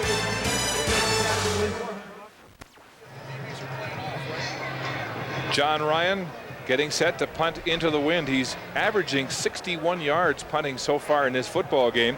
Came into the game with a league-leading average of 52.5, so he's upping his numbers and having a tremendous year. Ryan into the wind, keeps the ball low. Driving it. It's fumbled. Chapman has it go in and out of his hands. And the Stampeders luckily get it back. Nick Lewis on the spot. And there's a flag on the play, no yards to call. Well, very, very fortunate for the Stampeders that Nick Lewis is there, because there are 3 Bomber cover men right there, and you think that they would have the best opportunity to see that football. But once again, the sun may be coming into play here as... No yards. Winnipeg, number 32. 15-yard penalty. First down. That's the second drop we've seen by a Calgary returner looking right into the sun. Well, we saw on the kickoff, Jenkins dropped it again, another high punt. Just going to try and move up on it again and just runs out, this time Chapman. But look at the 3 Bomber defenders all around the football, but Nick Lewis, who actually spots the ball quicker than anybody, able to get on that football. Burris with a 6 receiver set here on first down. Here comes the blitz. Woodson from the backside. Burris stepping up across the middle. It's wide open. Nick Lewis gets on his horse and then is chipped down. Omar Evans makes the tackle. Nick Lewis with a 28-yard gain. Well, they're going to look like they might try and do a little fire offense right here, Mark, but you got to love the composure by Henry Burris. That opens up. Now, he could take off with this football. Just decides to dig pass it over to the linebacker right there to Nick Lewis, who picks up a big play downfield. Burris now with 7 completions in his last 8 passes. In the shotgun with 2:09 and counting until the half. Handing off to Joffrey Reynolds. And nowhere to go as Gavin Walls holds his corner there and makes the tackle for Winnipeg. Be a loss on the play of approximately a yard. Gavin Walls, exceptional play of beating the block of Alexander Gauthier, back second week after missing a couple. Getting in there, and what a nice form tackle. Just going to come inside, beat 66, does not allow him to hook him. Alexander Gauthier's got to make a decision. If you're going to block him out, you got to drive him out. You just can't stand in front of him like that because that allows Gavin to get to the outside. Reynolds has not been running with authority since getting injured. Second down and 11. Burris throwing deep down the seams. It's intercepted. Omar Evans with his first pick of the season. And so back-to-back turnovers for this Calgary offense. The fumble by Copeland and now the interception against Henry Burris, the 8th interception he's thrown this season. Just straight throw, intending to hit the receiver, just underthrows him, throws into triple coverage. Not happy with that throw. He's expecting the receiver. Looks like the receiver and him were on the wrong page. You see Henry Burris expressing a little disgust with the play. This Calgary offense continues to be hit and miss. A very potent offense with a potent game plan from Steve Barato, but still the quarterback and receivers having a hard time getting on the same page. Play action, T. Martin throwing against the grain to Keith Stokes, and he's tackled by Joey Bose at center field for a first down. 1:32 until halftime here in Calgary. A reminder, coming up at the half, it's Canadian Tire at the half. Brian Williams and his panel of experts, Darren Flutie, Greg Frere, Sean Millington, to digest the first half of football here in a Key West Division battle. T. Martin throwing. It's intercepted again. Marlborough with his second interception of the football game. Back-to-back picks, and the Stampeders now energized. What is T. Martin looking at? That was right to Marlborough. He's got Jamie Stoddard running the seam, wide open, doesn't see him, and tries to force a ball low. Just going to sit there. He's got a nice throwing line. This is just a poorly thrown football. Look at Stoddard down at the bottom. He's wide open on the play, and he tries to force the ball underneath. They've only got 47 yards passing in this first half. You got to be smarter than that. He's 2 for 9 with an interception right now. T. Martin, you got to make better decisions to be successful. 22-yard interception return. Here goes Burris and the Stamps, rolling the pocket right now. Throwing complete to Brent Ralph, the rookie Canadian, and a first down against the rookie DB, Brad Franklin of the Bombers. Well, the biggest thing about allowing the Stampeder offense to come back on the field, even though Burris threw an interception in the last series, this offense is starting to click. They're starting to move it, and as a result, the Bomber defense is staying on the field way too long, and they're going to wear out. Remember, they have this short week as well working against them. Yes, fatigue could be a factor as this game wears on. And with 1:08 to go, the Stampeders with a first down at the 22-yard line of Winnipeg. Tom Canada and this sack-happy defense yet to get to Burris, but putting pressure on him as he now begins to move the pocket away from the pressure. And that's exactly what you got to do. This is very, very smart offensive strategy by the Stampeders, allowing Henry not to just sit back as a pylon back there. He's got great movement. Get him to go to the outside. Scramble right, scramble left. Stretch this defense. There's Omar Evans, the injured cornerback for the Blue Bombers, already with a cast on his thumb and wrist. And he's slow to get up as Hodgkinson goes in to help out.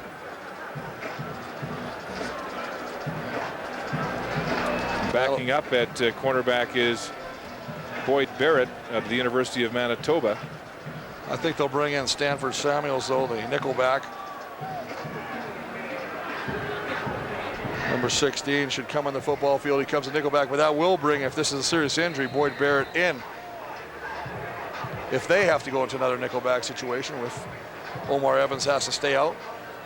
Samuels has had a terrific rookie season so far with a sack, 2 fumble recoveries, and a block kick. Here we go. Calgary threatening here at the 22 of Winnipeg on first down at a bunch formation. Here comes the Winnipeg blitz. Flags are down. Burris. A diving effort there and incomplete, intended for Ronnie Jenkins. The ball was overthrown, but there are flags. Well, it looks like the Bombers jumped offside at the top, trying to bring a blitz package. Indeed, And that's the call. Lamar McGriggs is the player indicated.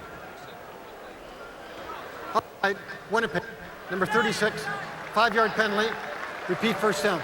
Tough for a veteran of 10 years. McGriggs back in this game after missing the Toronto game with a pec injury and a burner in his shoulder, and that's a key mistake as it keeps this drive alive. 1st and 5 now as they move the ball to the 17 of Winnipeg. And remember, without Omar Evans on the corner, they have to make some adjustments in the secondary. That's exactly what Henry Burris is looking at. Double tight end formation, play action now.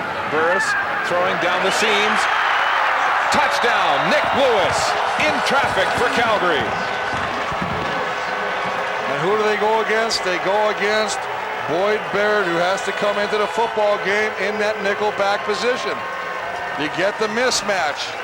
As a result, you got one-on-one. He doesn't keep him to the outside, allows Nick Lewis to come to the inside. Easy throw for Henry Burris. Nice catch by Nick Lewis.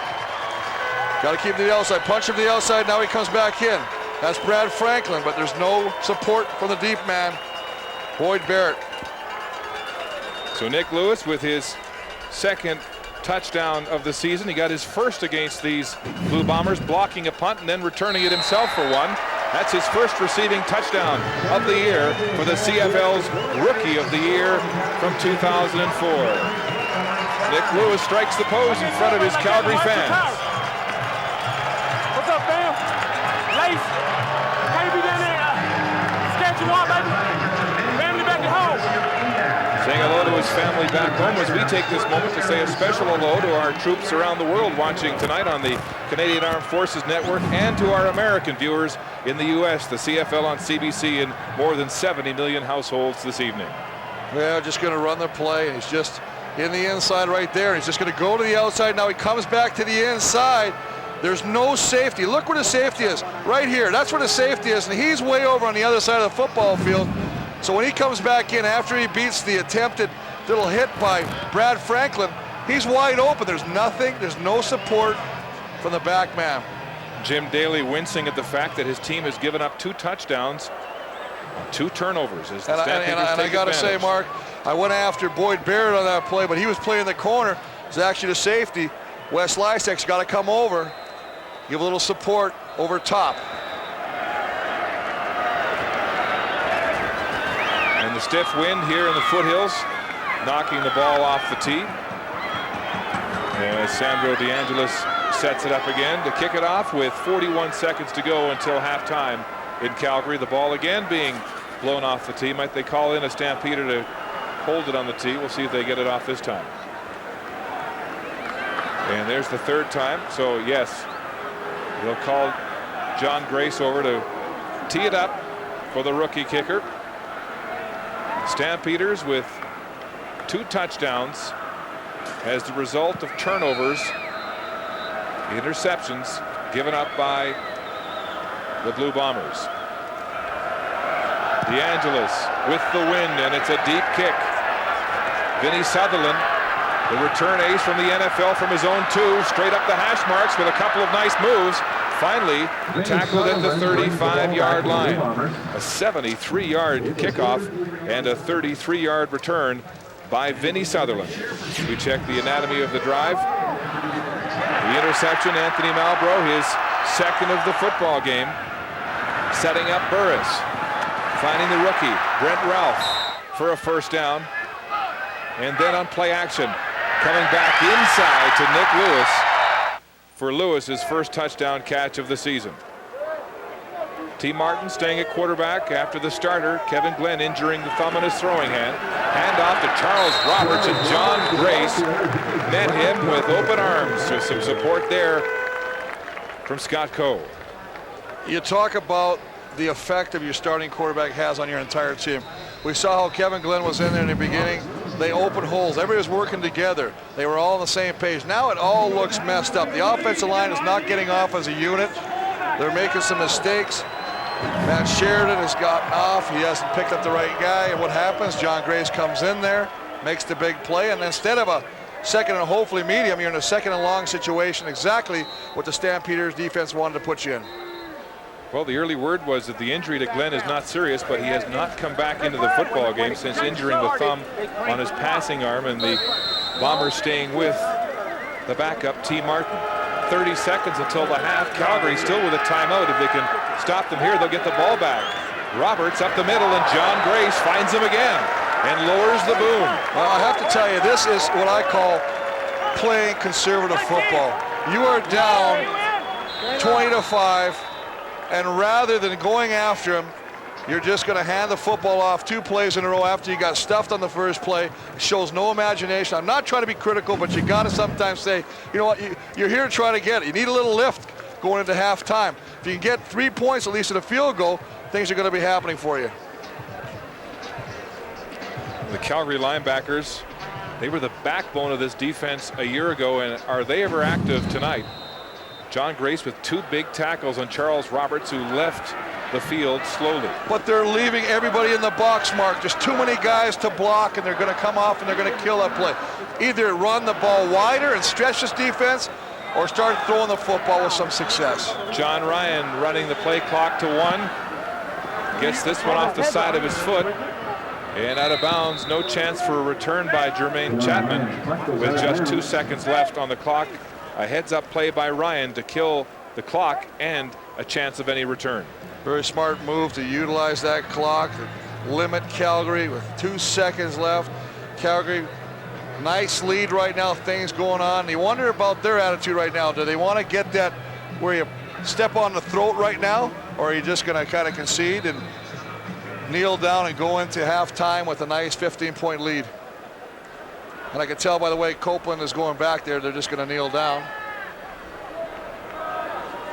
2 seconds on the clock as Burris comes in behind the rookie center, Godfrey Ellis. They'll wait for the clock to tick to 0 and take a knee as the gun sounds to end the opening half of football. A discouraging half for Kevin Glenn, who injured the thumb on his passing hand early in the first quarter. The Stampeders with a 20-5 lead as we join Elliott. Thank you, Mark. With Tom Higgins, you got 2 young guys making their first starts today. Godfrey at center, Trey at free safety. How are they doing in your mind? They're both holding up just perfectly. You know, we couldn't ask for any better right now.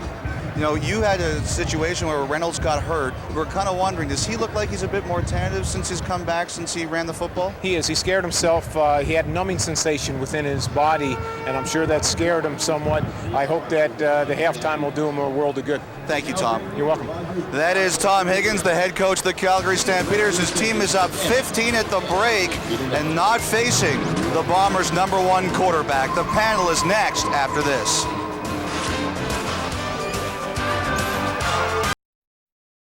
History of Excellence, brought to you by Nissan.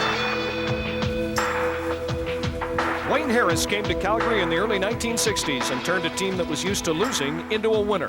For 11 years, the University of Arkansas product patrolled the Calgary defensive backfield, and the Stampeders slowly became a dominant force here in the West.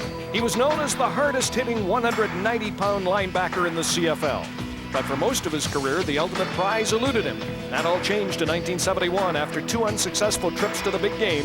Harris finally brought the Stampeder fans what they so desperately crave, a Grey Cup, their first since 1948. The Calgary Stampeders have a 15-point lead as we get set for the third quarter. The Bombers lost their starting quarterback in that first half. For more on that, here's Elliott with head coach Jim Daly. Thanks, Mark. First of all, Jim, the obvious question is, what's the status of Kevin Glenn? Well, it's unsure yet. His hand is injured from a hit early in the game. So T's in, and T's throwing the ball well. We've had 6 balls dropped, which has ended drives for us. So we have got to improve as a receiving corps. Now, a couple of things we're saying is he looks like he's locking in on receivers. Do you speak to him about that, about making sure he looks off, maybe throws the defensive backs a bit? Well, just because inexperienced, he tends probably to go a little early to a receiver, but he'll get better with looking off and that as the game goes on. Thank you, Jim. Thank you, Elliott. Let's go up to Mark. Thanks, Elliott. So Jim Daly upset with a number of drop passes by his receivers. The other game story here for the Bombers is they've given up 14 points after turnovers. Well, that's the big thing right now. I mean, it both work against you, right? The fact is the turnovers have led to 14 points. They're down 25. They've actually had the ball longer than Calgary, just that they're not taking advantage of situations, and they're shooting themselves in the foot. I know they've talked about the drop passes by the Bomber receivers, but I think the big key is T. Martin has got to look off the receivers. He cannot look at the number 1 receiver because they'll pick him off all day. You've got the numbers after the first half. Let's take a look at the statistics. Well, we take a look at it. We talked about that. That's 14 points right there. That's huge. That's the big thing. I mean, obviously, you cannot live. Look at this number here, 46 yards passing. This is a CFL. This is a passing league. Can't live with 46 yards, Mark.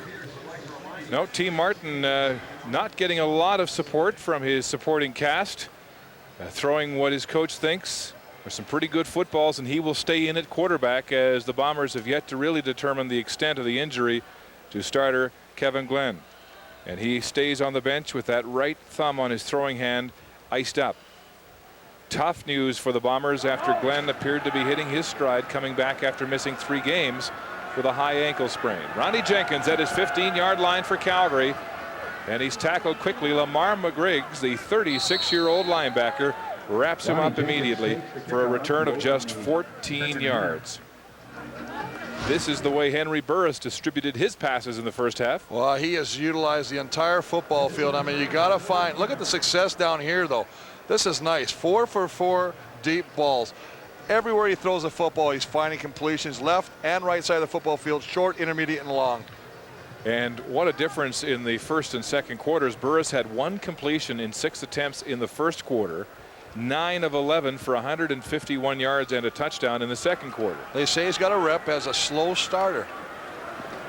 On the ground, it's Joffrey Reynolds really bulldozing his way, and a half a dozen Blue Bombers come up to finally bring him down. An 8-yard gain. That's more like the Joffrey Reynolds we saw before he was dinged up in that first half. Well, I think it's a situation where you go in at halftime, get some extra medical attention, come out, they're running a little double tight end, and that is a real nice job backside of Mike Juhas, trying his best to block Tom Canada and allowing Joffrey Reynolds just to seem to pick up some nice yardage. Picks up 8 on that first down. Joffrey Reynolds last week had a 10.5-yard average against BC, just 8 carries. He gets the call again, slips along the line of scrimmage, and McKinley, the backup linebacker, makes the tackle.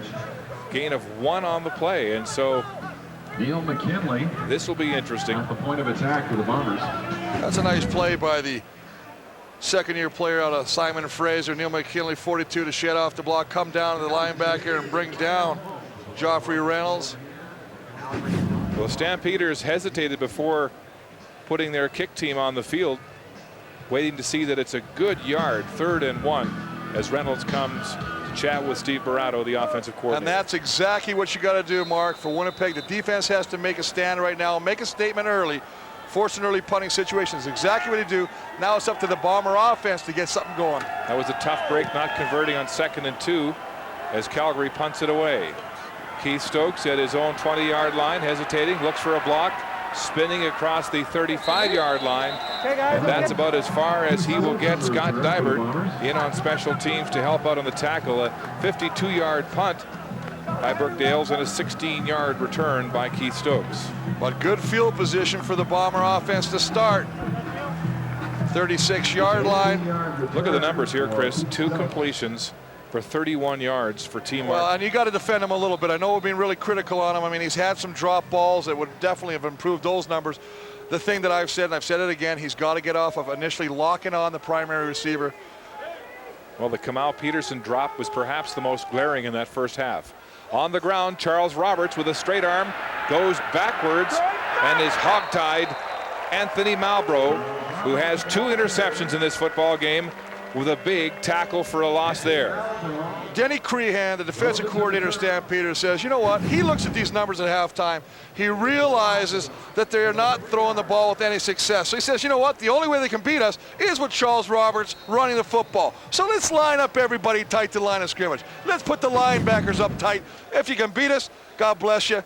It's very tough when you can't block everybody. Denny Crehan looking for more turnovers from his defense. They came into this game with just 4 so far in the season, already 2 tonight. T. Martin across the middle, complete to Keith Stokes. He gets away from 1 tackle, cuts upfield, but he'll be short of the first down. Well short enough to bring on the Bomber punt team again. And who's the second most successful receiver? He might be leading receiver, Keith Stokes. We talk about Milt Stegall.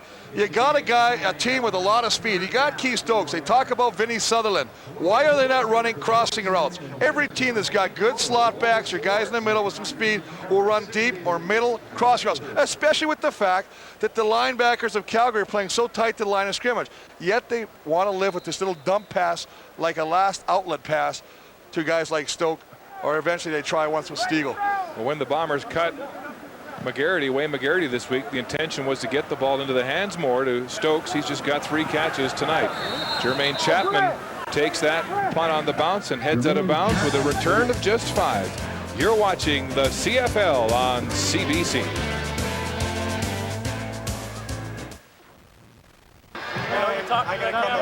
Here's Scott Coe, who hasn't found a mic he doesn't like, and he's wearing the microphone tonight in our Mic'd Up feature.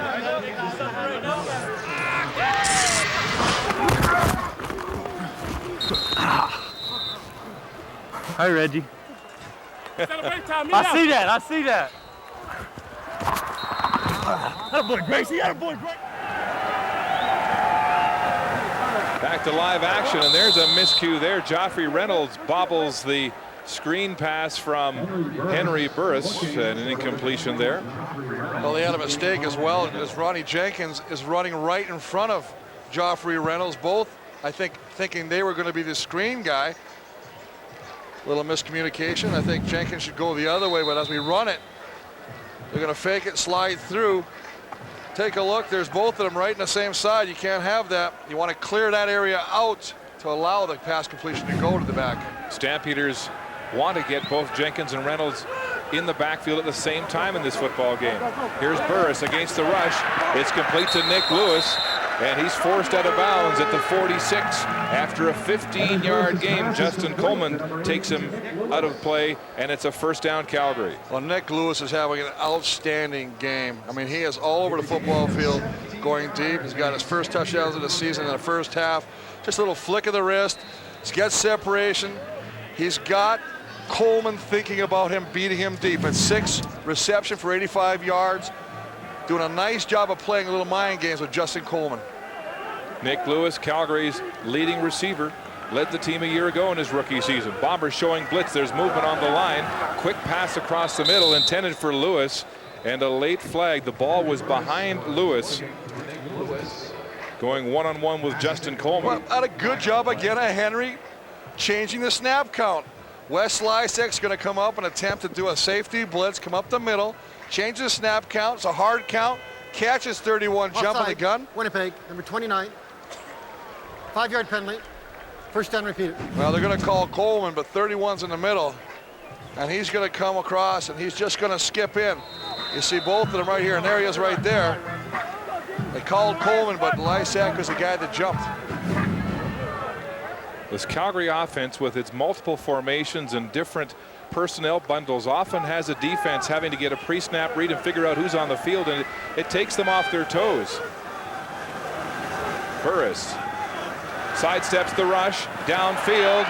It's complete. Jermaine Copeland going against Justin Coleman, and a big first down for Calgary, a gain of 26 yards. but this ball is thrown exactly where it has to be, to the inside. Coleman's got good coverage on the play. He sees who he's got to get. Copeland, is just going to go up and curl back in the middle. And as he comes back in, I mean, there's Coleman, but the fact is he's so worried about going deep again that he's playing a step behind. That allows Copeland to curl back to the football. Stampeders don't run that many plays, but they come out of so many different formations and personnel. It can be confusing. Here comes the blitz from Winnipeg. Backpedaling Burris off his back foot, throwing deep. It's intercepted.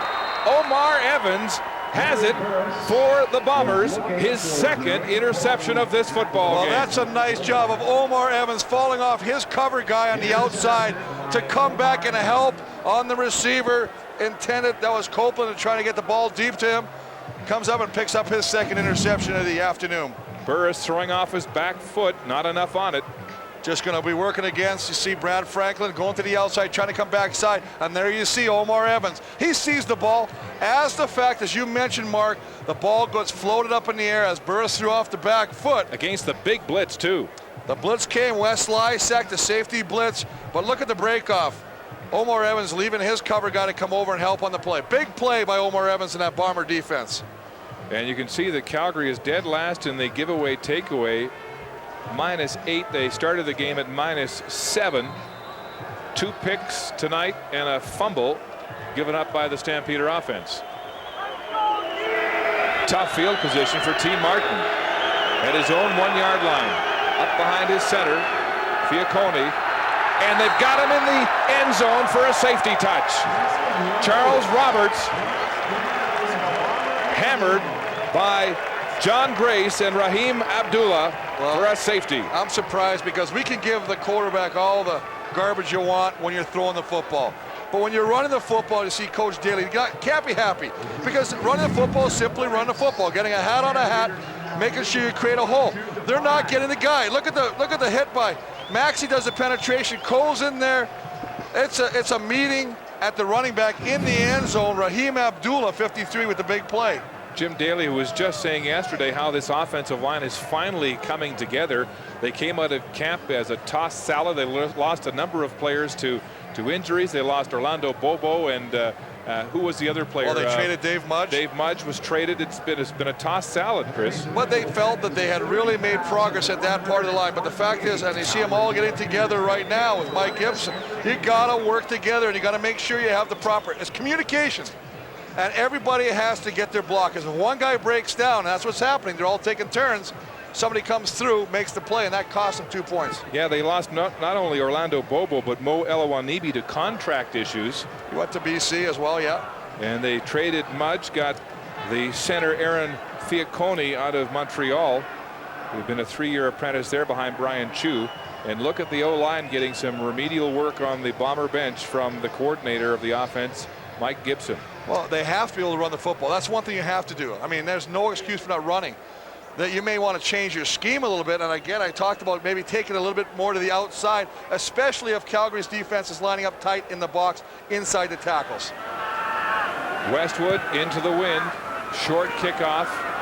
Jenkins looking into the sun at full stride. He holds on this time and gets across the 35-yard line. A 45-yard kickoff and a 7-yard return. You're watching the CFL on CBC.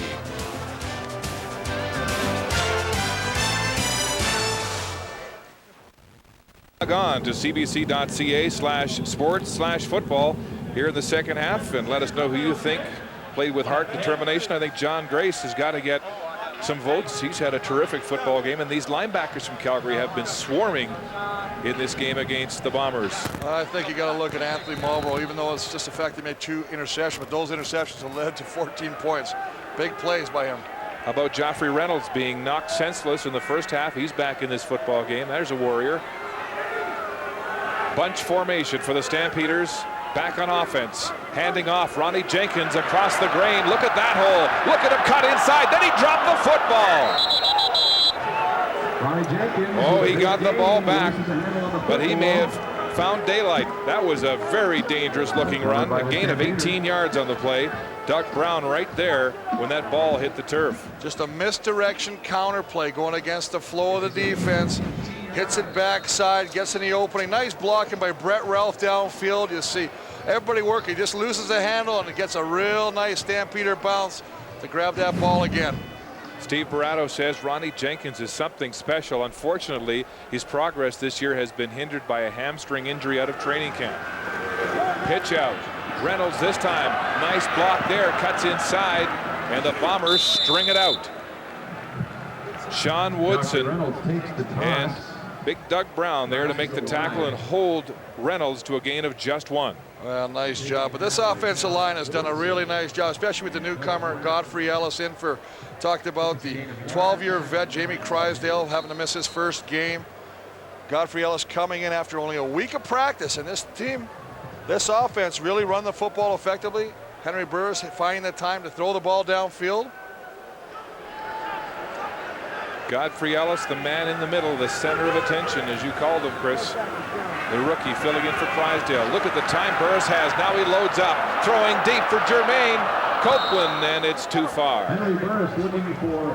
Brad Franklin right there, step for step. A little bit too much on the big pass from Henry Burris. Well, but you gotta love the fact they're aggressive. They're going deep vertically.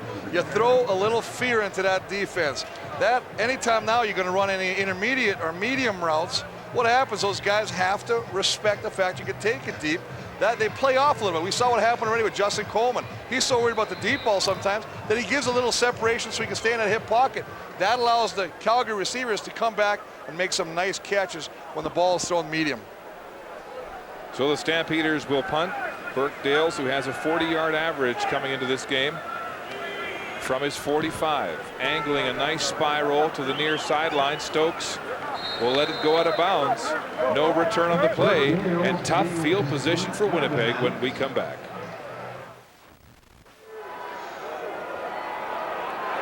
Here's T. Martin running for his life, now throwing downfield. Vinny Sutherland makes the catch. Yes, it's good, inbounds against Jermaine Chapman right in front of the Stampeder bench. So Vinny Sutherland finally figuring in the passing attack as T. Martin uses his legs to buy time and throws straight up the sideline. We see a flag on the sideline as well. Major foul, roughing the passer. Calgary, number 56.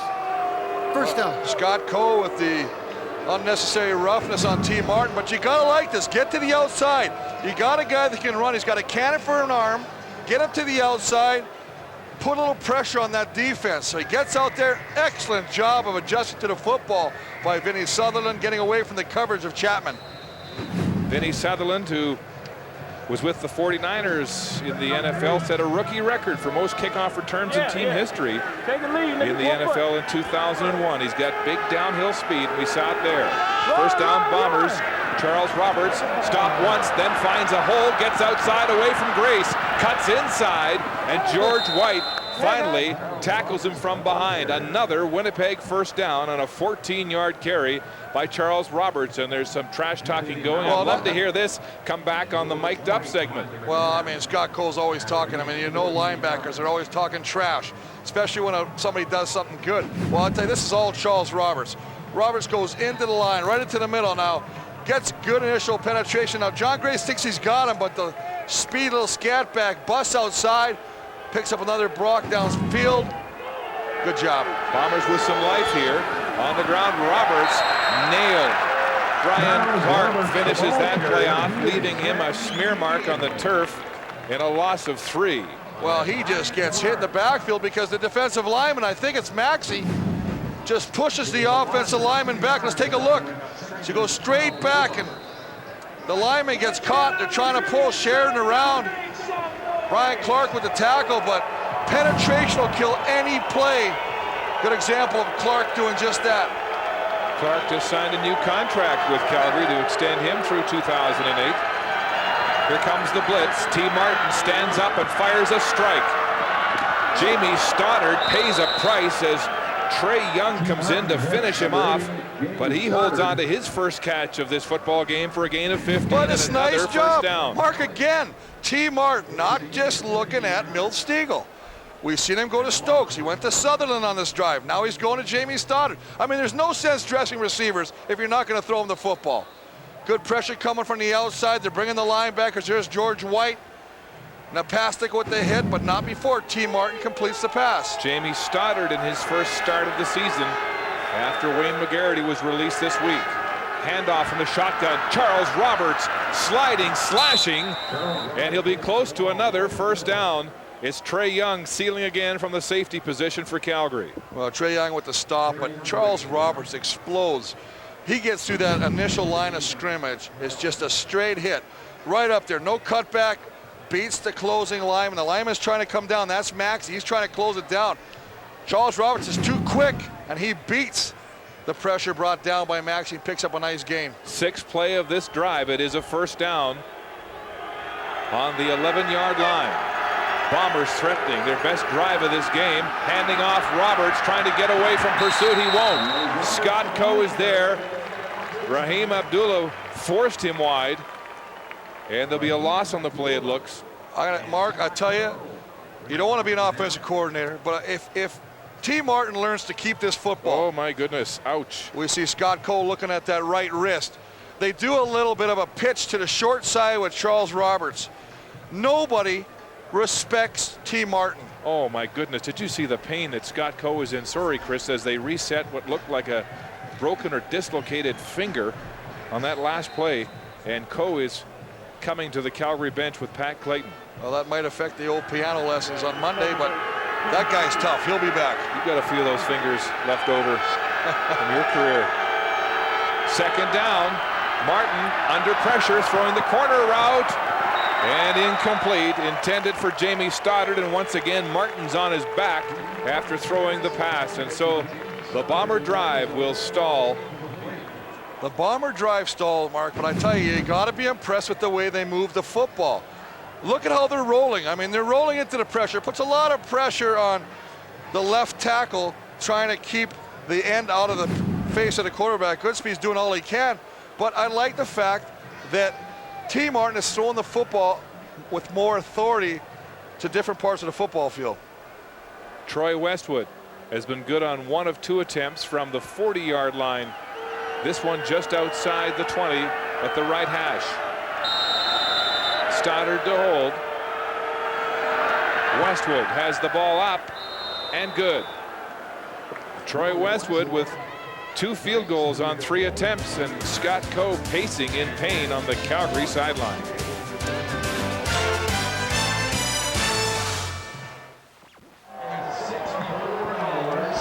Elliot Friedman enjoying the sunshine on a beautiful Saturday evening here at McMahon Stadium in Calgary, with the home team up 22-8 with 3:36 to go until the end of the third quarter. A reminder, next Saturday we'll be in Winnipeg as the Tiger Cats pay a visit to the Blue Bombers. That game coming to you at 9 Eastern after the Rogers Cup tennis. The last Winnipeg drive, 8 plays, 77 yards. And they got a field goal to show for it. Not enough. They want to come back against the Stamps. Ronnie Jenkins at his own 11-yard line, cutting to the wide side of the field, evading the tackles, and finally driven out of bounds. Jamal Peterson coming across to make a special teams tackle at the 35-yard line. A 24-yard return by Ronnie Jenkins. And Ottawa on a Kerry Joseph to Corey Hathaway pass for a touchdown, up 19-5, and Joseph with another pass to Armstead for a touchdown, and suddenly that hockey game has turned into a football game. What's so funny? Because they want us to talk about that game. We got a great game here. Okay. In the shotgun, Burris, quick look into Copeland. He puts his head down, and he'll have a first down in front of William Fields and Justin Coleman. We just talked about this earlier, Mark, the fact that when you attack a team deep vertically, it opens up your intermediate underneath game. And you see, look at the room that Jermaine Copeland is respecting from Coleman because of the fact that he's taken the ball deep a couple times. So you know what? Now he finds a hole in the zone. He just sits down there. It's a nice game of pitch and catch. Indeed he has. 3 catches, 90 yards, big plays just like last game. Burris steps up under pressure, wants to throw now, he'll run, and he's dragged down by Gavin Walls from behind to limit that scramble to 4 yards by the Calgary quarterback. of 4 yards, but a smart decision right now, not forcing. They call protecting the football. Don't try and make something happen that's not there. Avoids, nice job of avoiding Joe Fleming on the rush, and he gets over there. Gavin Wells with good hustle to bring him down, but a 4-yard gain is better than a 6-yard loss. This Calgary offense has been hot and cold here at home tonight. Many thought that they'd turned the corner, scoring 8 touchdowns in their past 2 games coming into this one. Second down, 6. And a fumble, miscue in the exchange from the center. Burris goes down, and Gavin Walls will celebrate a sack. Well, again, a miscue that time, and Henry Burris takes the sack, but the situation is now they bring on the punter. Take a look at the exchange from Godfrey Ellis. That's the new center in place of Jamie Crysdale. So right there, Henry Burris just mishandles it and then catches his foot in the turf, the old turf monster, and goes down. Looked like he didn't have the snap either. I'm not sure if it's the rookie center's fault or if the quarterback pulled out Let early. me just tell you something, Mark. If you're ever a rookie, it's always your fault. Doesn't matter. He's going to go to the sideline. Your first-year guy is going to be your fault. Steve Barato trying to straighten it out. As Dale gets it away, he goes down, but there's no flag on the play. Stokes at his 22, stops, cuts up the middle, still on his feet, and finally tackled from behind. A 46-yard punt and a 9-yard return. And we saw Scott Coe have that finger injury just a few minutes ago. Let's check in on him with our mic'd up segment. That is ridiculous, Ken. He throws the ball. I got 2, 3 steps. Ah! Ah! Ah! Tell you what, he gets my vote for Warrior of the game right there. Unbelievable. Oh, he's tough. He's always tough, and that's one of the things that they've said is any kind of injury, you have to basically drag him off the football field. He just pops the finger back, and I've gone through that. It's not fun. They'll just tape it up, tape it to the next finger, kind of give it some support. Keep going, baby. That's it. Joey Bose being helped off the field, another injured Stampeder. That's how you got those tree branch-like fingers. When I point at my kids, they don't know which one I'm pointing at. They're pointing both ways. I go, hey, you, and they both come. Oh, boy. So Bose, who's been a force in this secondary, limping off to the Calgary bench. And the Stampeders had a number of key star players injured tonight. Joffrey Reynolds banged up in the first half. Coe with the finger there. Bose looked like he was going down before he even made contact, reaching for his right leg, his hamstring. Little hamstring again. In pursuit on that punt cover. Here's Roberts up the middle, and Raheem Abdullah is right there, sliding from the end position with some help from George White. A 2-yard gain. I'd still like to see T. Martin on this handoff roll after he hands the football off, get to the outside. It allows the defensive end to at least have to make him respect you. Right now he's just standing as a stationary target. Watch as he hands the football off. He just hands the football off and he just stays there. You got to roll out.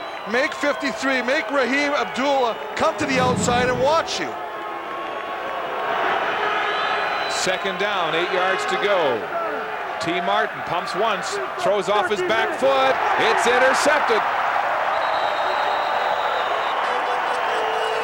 The Calgary Stampeders with their 3rd pick of the game, and it's Lawrence Deck, the backup safety, who has his first interception. Lawrence Deck, who comes in for the injured Bose. Joey Bose gets a nice interception. This is a question where he throws the football, tries to get it, kind of throws it off his back foot, doesn't really get anything, doesn't follow through, doesn't plant when he throws to the football. Vinny Sutherland just sits there and watches the ball float. Maybe he has to come back a little harder on the football himself, but these are throws, and a quarterback knows they're being taught always, Mark, and you're a former quarterback, you have to be able to step forward to deliver the football. If you're stepping backwards, it makes it tough to complete. That's a pressure interception, as Sheldon Napastuk was right in T. Martin's face, Chris, you're right. Here's Burris throwing now on first down. It's behind Jermaine Copeland on a bullet, and he can't hold on with Wes Lysak right there ready to take his head off. Well, Wes Lysak is the headhunter of that secondary, and he likes to punish people. We've seen him with a couple great hits, and Ben Cahoon. This ball just thrown behind. Jermaine Copeland doing whatever he can to kind of adjust to the football. Can't come up with the catch. So Jermaine Copeland has been a big play receiver. T. Martin has struggled. But coming in relief for Kevin Glenn. More mechanics, though, Mark. We saw when he started to roll out, he had more success. Last play of the third quarter, last play for the Stamps offense with the win. Burris dropping back. Here's the pressure, stepping up, throwing deep down the seam. Copeland's open. He's got it. Foot race to the end zone. Touchdown, Calgary.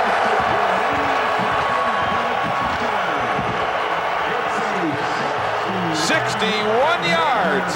Jermaine Copeland for the touchdown. His third of the season. Well, Jermaine Copeland, who's working against Brad Franklin again, just gets behind him.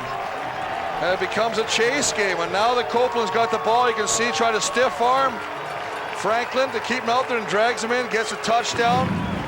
Smell of the goal line was not to be denied. But Copeland has had an excellent day of getting separation all afternoon, whether it's deep or running intermediate routes. Jermaine Copeland, the big play receiver, 4 catches tonight for 151 yards and a touchdown. Stampeders on the rampage at home, up 29-8.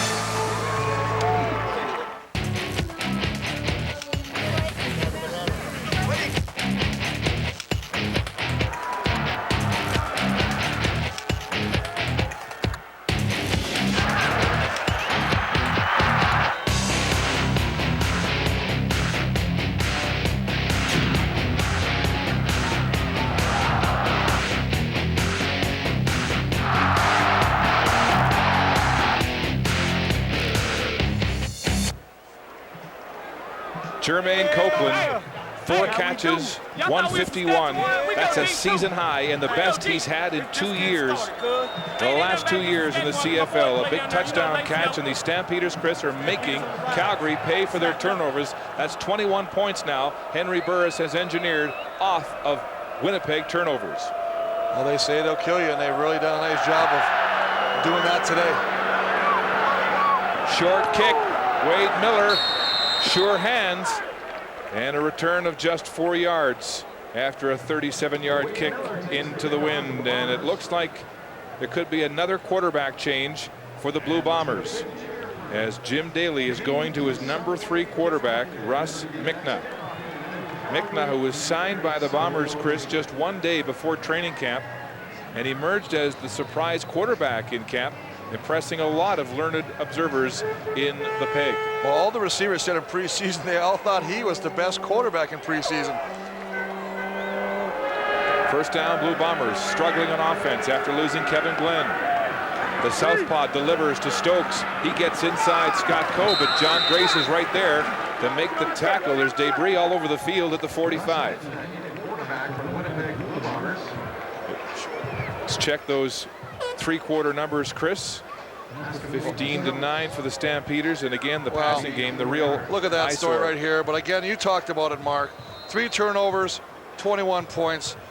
You know, it's 29-8 right now. 21 points off turnovers. I mean, that's going to haunt you. I can't believe that the Bombers own time of possession by less than a minute.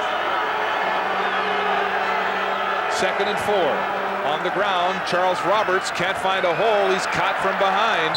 Demetrius Maxey with some help from Scott Coe right at the line of scrimmage on 2nd down and short.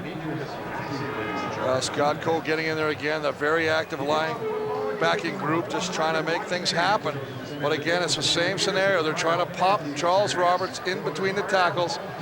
Calgary is overloading there, and you can see Charles Roberts not happy with the situation because they're basically put the onus on his shoulders. He's got to make at least 1 or 2 guys miss before he can make a play. So Mickna back to the sidelines after his first series in the CFL. John Ryan with another booming punt. Chapman back to his 6-yard line. Jermaine Chapman, the rookie, is cornered, and Sean Gallant drives him out of bounds. A very short return of just 11 yards as T. Martin sits on the bench.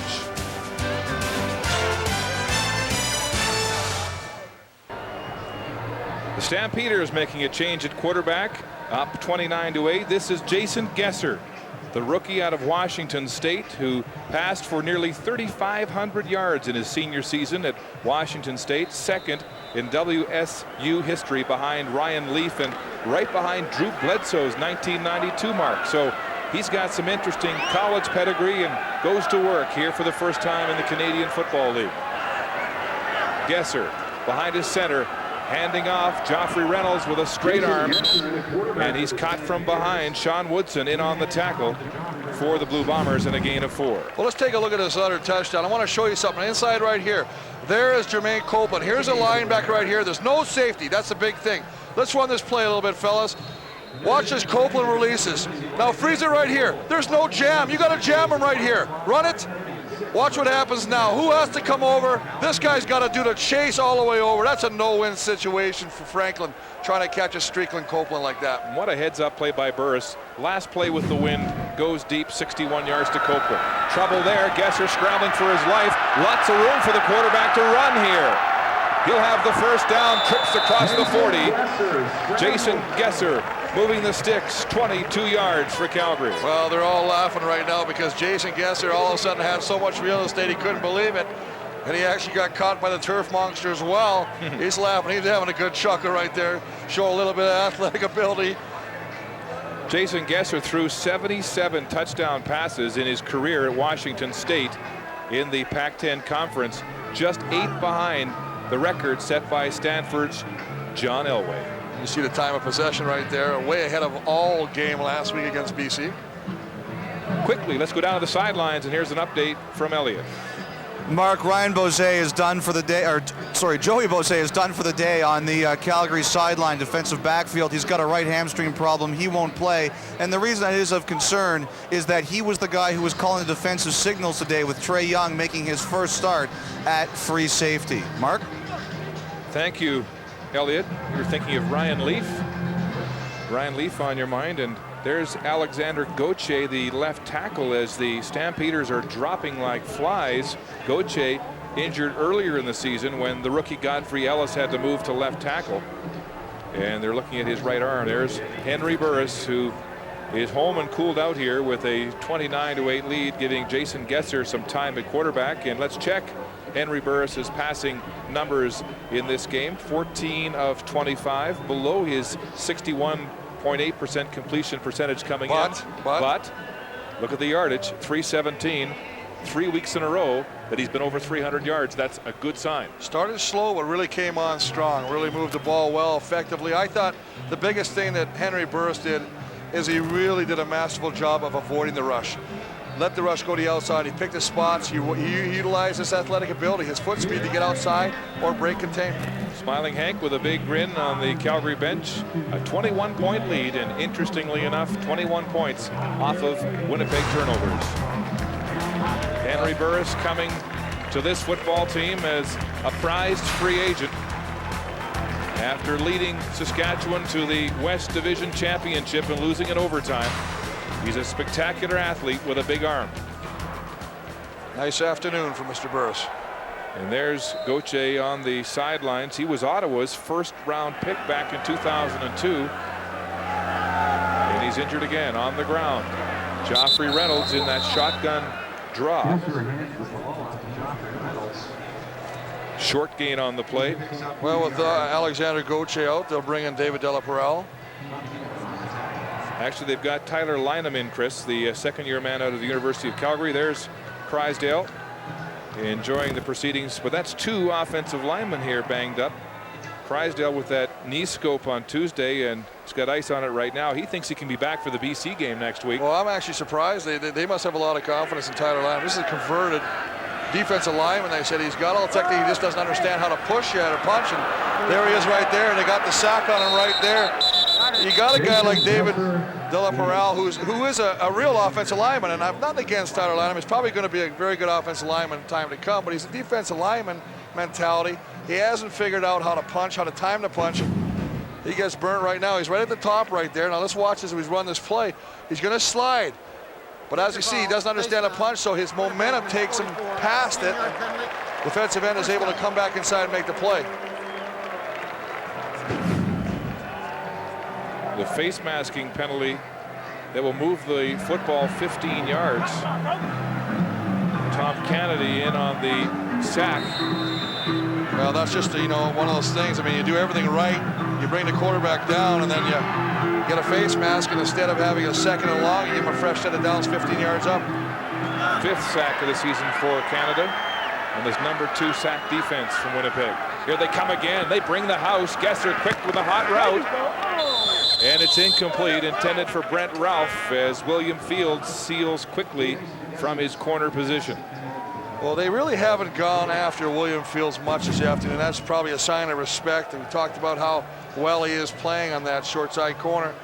But again, the house coming. You see, there's Joe Fleming trying to get in there.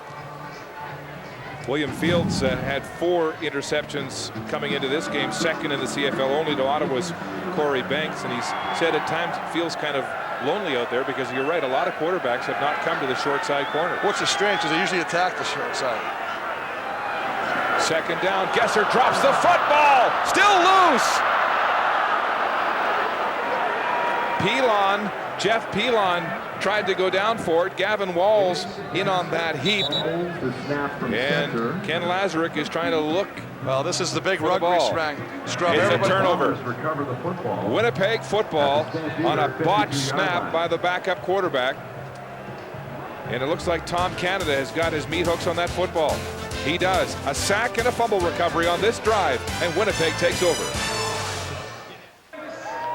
Jason Gesser with a frightening situation on that last series as he put the football down with a fumble, and the Bombers get it. Well, it was a good snap, shotgun snap. He's got the ball as he's trying to spin it around to get the laces on the fingers, just mishandles it, goes down. There's Pilon. He's got to jump on the football. He's trying to pick it up like a running back. Fall on the football, you still have possession. So Russ McNaugh, his second series, the southpaw, laying it up deep for Vinny Sutherland. There's contact. Jermaine Chapman on coverage, and a flag on the play at the 25-yard line. Well, they talk about Vinny Sutherland not having a lot of experience as a wide receiver, but he does a nice job of actually slowing down to try and coming back to the football, and that forces Chapman to run into his back and push him a little bit. Kind of incidental, but they're going to throw the flag. Chapman trying to plead his case. But that's a nice job of Vinny Sutherland just slowing down as the ball's in the air. Receiver, Calgary number 25. Holding, Winnipeg number 65. Play balances out. First down over. Oh, you're not going to get a break. John Fugel, the right tackle. Haven't mentioned his name much today. They never like to get their name mentioned because most of the time it's bad news. Fugel coming here as an unsigned free agent after being cut by the Argos. One of only 2 starters in the Grey Cup dropped by the Argos to start this season.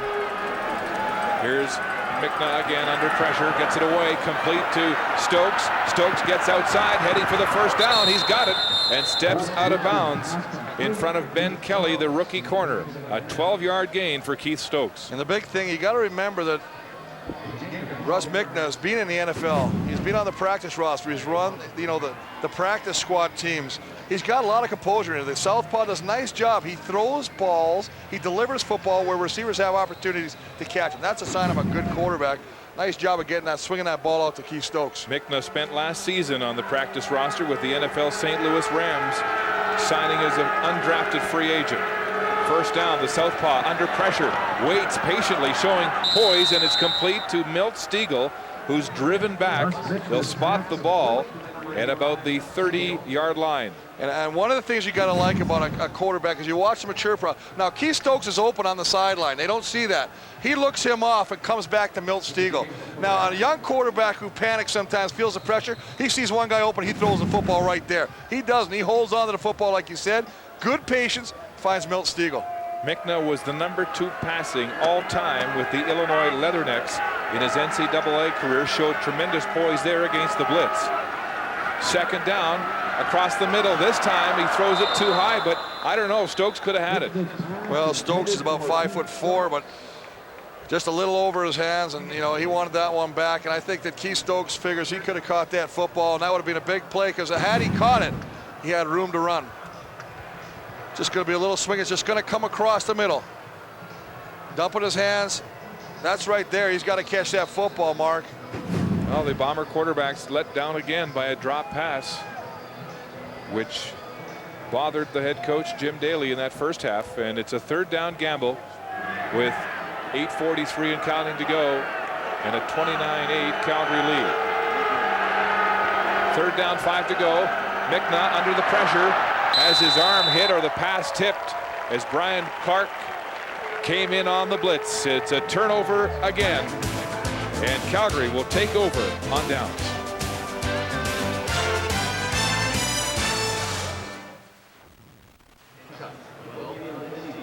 Veteran Mike Abumetrik obviously frustrated on the Bomber sidelines as they commit their 4th turnover of the game. Well, here he is right here, and it's just one-on-one with Brian Clark. It's nothing fancy here. You just got to give the pass protection. He sets down. Brian Clark just swims to the inside and punishes Mickna. You got to block that up to have any chance of success. Gesser, after the fumble, back at work now on offense, throwing deep. Marte Jenkins is wide open on a floater, and he'll go out of bounds with a first down for Calgary. Marte Jenkins into the lineup this week after Kenyon Rambo pulled a groin in practice with 1 day to go in preparations. Well, there's nothing more frustrating to the defense. Your defensive line and linebackers are trying to do what they do. This ball is just a floater, but look how wide open he is. This is a breakdown. Nobody should be that wide open. You got to make sure you get to your drops, count your number of receivers. If you got the second receiver, you got to stay with them. They're reacting after the ball is in the air. First down, 25-yard gain on the pass to Marte Jenkins. In the shotgun, here comes the Winnipeg blitz. Gesser can't get away, and it's Tom Canada with his 2nd sack in as many series and a loss of 7 on the plays. On the play, that's a 6th sack of the season for Tom Canada. Well, Tom Canada taking advantage of the inexperience of the quarterback Gesser, who sits back there, and by the time he decides to pull that ball down and run, it's too late, as 44 has dragged him down for a 2nd sack of the afternoon. And number 64, another O-lineman, Jeff Pilon, is up and limping. Boy, this is tough for them right now because we saw Gauthier leave already. They're missing their big man, their stud in the center. Jamie Crysdale, now Jeff Pilon limping off the football field. That's 3 starting offensive linemen. It's a battered Calgary O-line tonight. Tom Canada celebrating a great individual effort with 2 sacks and a fumble recovery this evening. 6 sacks for the season. That moves him into 2nd place right now overall. And right behind Brent Johnson of the BC Lions, who moved to 7 sacks in the lead last night against Edmonton in that BC victory. Gesser poised across the middle, and a one-handed attempt there by Gerald Harris in his first season with the Stampeders. Well, they had better figure this out. I know that they got the lead in the game right now with 7 minutes left in the 4th quarter, but they're allowing Jason Gesser to just get pummeled right now. There's no communication. This is a blitz. Nothing fancy. Just going to line out somebody to the short side, bring them. You got to be able to see it. The receiver's got to make a call, adjust his route, come into the middle, and the quarterback has to see it. Look at him. Watch the receiver. Nick Lewis just releases down the field. I mean, you got to come back in. And Gesser's trying to get rid of the football, but there's no one there. No wonder Henry Burris isn't out there. The way the Calgary quarterbacks have been attacked here with this beaten up Calgary line. Henry Burris does not sit in the pocket. He rolls. He gets away from the pressure. Burke Dales with a nice high spiraling punt. Stokes back at his 6-yard line looking for a corridor. He won't get it, and he's gang tackled at the 5-yard line. Oh, Randy Chevrier celebrating a huge punt cover. Here's another Stampeder on the limp. That's the punter, Burke Dales, after that 50-yard beauty. And Winnipeg deep in their own zone, throwing deep. Mickna overthrowing his intended receiver, Vinny Sutherland, who has 1 catch tonight. Burke Dales, after that beautiful punt that limited Stokes to a 3-yard return, has taken a seat on the bench. Let's take a look, Chris. And favoring his left leg after delivering the punt. Just as he came down with the plant foot, I think he might have jammed the heel. 2nd and 10 from the 9-yard line, Winnipeg.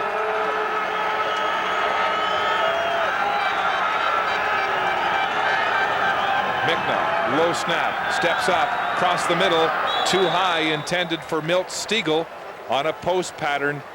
And so the Bombers will have to punt again.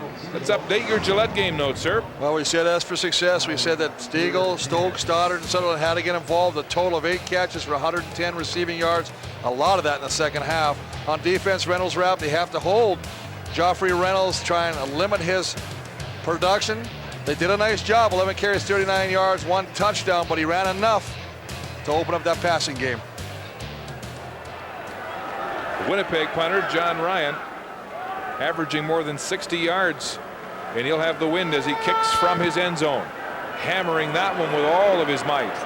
Chapman running backwards, drops the ball at his 30, picks it up, breaks a tackle now, reverses his field, and is drilled as he wisely went down with a Bomber headhunting there. A 68-yard punt by John Ryan and just a 7-yard return. And an opportunity, Chris, to check your Gillette game notes for the Stampeders. Well, center retention, Godfrey Ellis getting his first start at center. 2 sacks allowed, but 342 yards passing, 96 rushing. A nice job by that offensive line.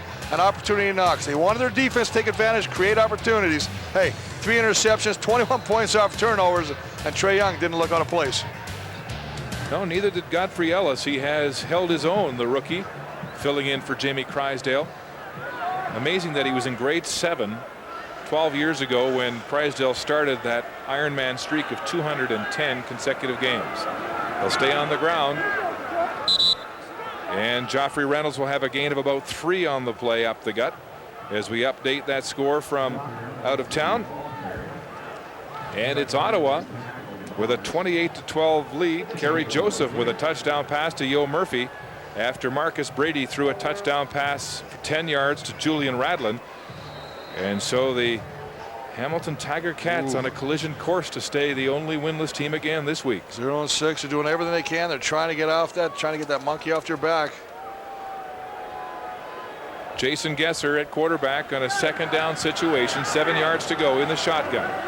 5-man Winnipeg rush. He looks confused, now bails out of the pocket, running for his life. He has a completion. It's Gerald Harris who came back to the football, and he'll be short of the first down by about 4 yards. So Stampeders will have to punt.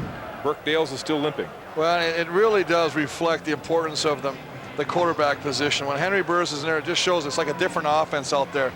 And it really reflects also when you have a situation where Kevin Glenn came in and started moving the football. He has to leave with a bruised throwing thumb on his throwing hand. T. Martin comes in, can't find very much success. They get under the gun, the score builds up. They give a chance to Jason Gesser in there, and really the Calgary offense has really kind of struggled with him there. But it's a good opportunity to get the young man some playing time. It is. Washington State product. Baptism by fire here in his first CFL start, or rather game off the bench. Burke Dales, a high spiral into the wind. Stokes at the 25, quick move on George White. He breaks away again. Mark Kalist had him in his hands, and now Stokes is into daylight. Keith Stokes, and Burke Dales brings him down, bad leg and all. Well, I tell you what, they'll be going over to high-fiving the kicker. Usually the kicker has to sit by himself on the bench. You see him coming off in the pass, who probably doesn't even know Burke Dale's name. Says, hey, buddy, good job over there. You punter guy. 41 That's the way to make a tackle. 35-yard return, and Burke Dale's the one-legged punter makes the tackle. Well, that is good hustle. And what an exceptional effort by Keith Stokes. Down but not out. Continuing to try and make something happen. He gets to the outside. He's got a good lead blocker. And look at him fight off the block and bring him down. And he's pumped up. Oh, yeah. He's mad. He ran the wrong way on the block. If he cut inside, he was gone. Yeah, he could have came inside, but you got to give credit to the punter. Burke Dale's nice job bringing him down, as you say. Bad leg and all, Mark. Gilles Calon blocking the punter right into Stokes, and there's another injured Calgary Stampeder. It's Brian Clark, the linebacker, who is down at midfield. Well, you got to remember that these linebackers, as good as they are on defense, they all play special teams. The only time they ever get a chance to come off the football field is when their offense is on the field. So if your offense, now remember last week they only had the ball against BC 12 minutes the entire game, as we see Milt Stigl talking over there, wishing him well. The fact is, these guys wore out. Now they're on the field again, and you know, the game's well in the hand. A little under 4 minutes left to play, and they're starting to, you know, go down, a little tired. Brian Clark up under his own steam now and making his way off the field. It has been a night fraught with casualties for the Stampeders, despite the fact they have controlled this football game and lead 29-8 with under 4 minutes to play. But it's been a very physical game.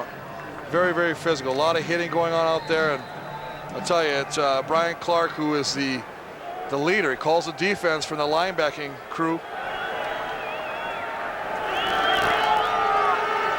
First down as Micknow, the southpaw, throws to the far sideline. Kamal Peterson has a catch, breaks a tackle, still on his feet, and finally brought down as Sheldon Napastuk comes from his nose tackle position to make the saving tackle, a 19-yard gain, and there's another injured Stampeder. Looks like Scott Coe now favoring his left knee after having that ugly-looking finger injury. Well, he had the finger earlier, and they popped it back in place and taped it. This time down, obviously a little bit more pain.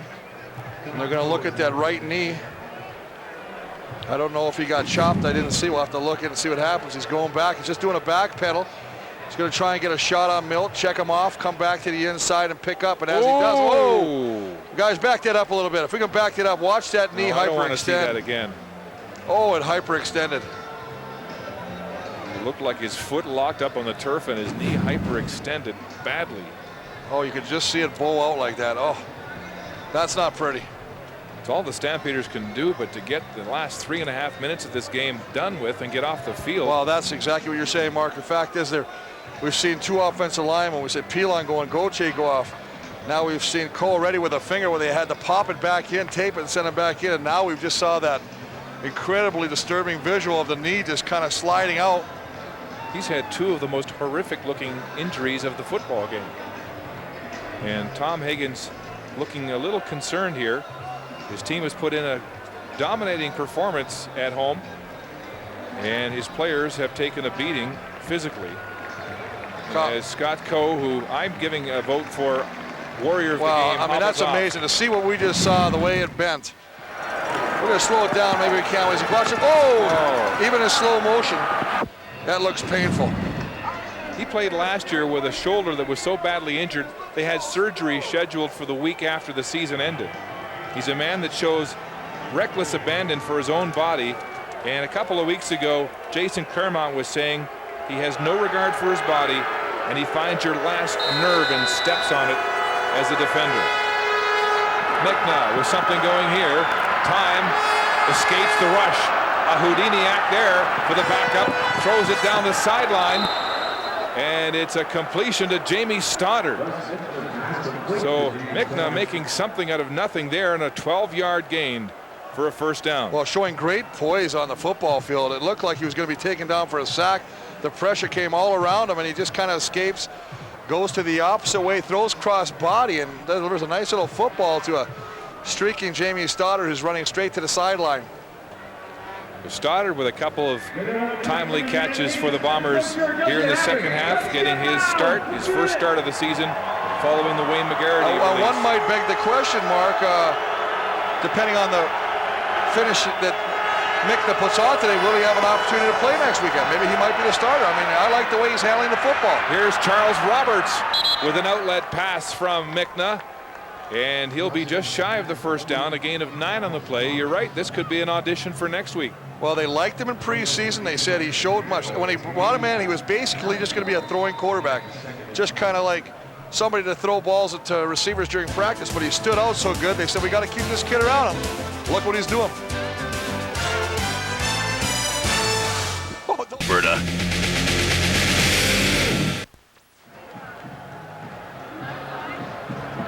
Now look at the Bomber benches. They've got some excitement going here with their deepest penetration of the half, and Kevin Glenn, who was injured on the 4th offensive series of the game, his thumb on the throwing hand battered, and he's out. They went to T. Martin. He couldn't get anything going, and now they're down to their 3rd-string quarterback, Ross Mikna, in the game and threatening here. 2nd and 1 on the 10 of Calgary. Scott Reginbald up the gut, and it looks like he'll have enough.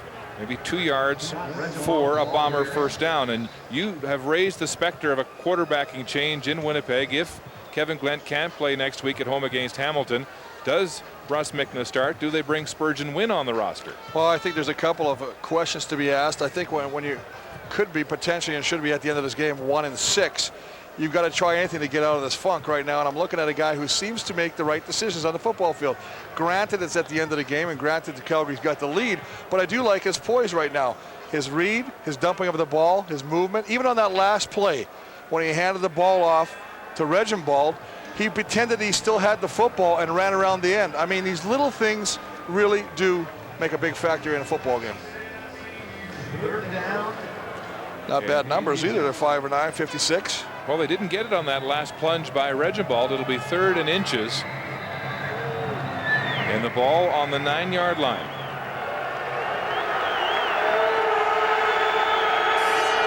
This Winnipeg offensive line takes up its stance. It'll be a quarterback sneak, and Mikna will move the ball for a first down. Right now, the biggest thing you want to do, Mark, is you want to have something positive. Good explosion, way to come off the line of scrimmage. See Tom Canada comes in, the tight end position for the short yardage drive. But you want to build something positive, because right now, nothing's happening that's really been exciting for you when you break down the film. So if you get something to build on, you got at least got momentum, and at least you got something to build on positive for next week. Remember, they play Hamilton next week. You want to get this thing turned around fast. 1st and goal, Blue Bombers from the 8-yard line of Calgary. Looking for their first touchdown. Mikna throwing to the end zone, wide open. It's incomplete. Gilles Colon, the rookie or 2nd-year man out of Bishops, made the catch but landed out of bounds. Well, the official was right there making the call, and I thought it was an excellent call. Larry Butler, right on the sideline, just puts this ball up.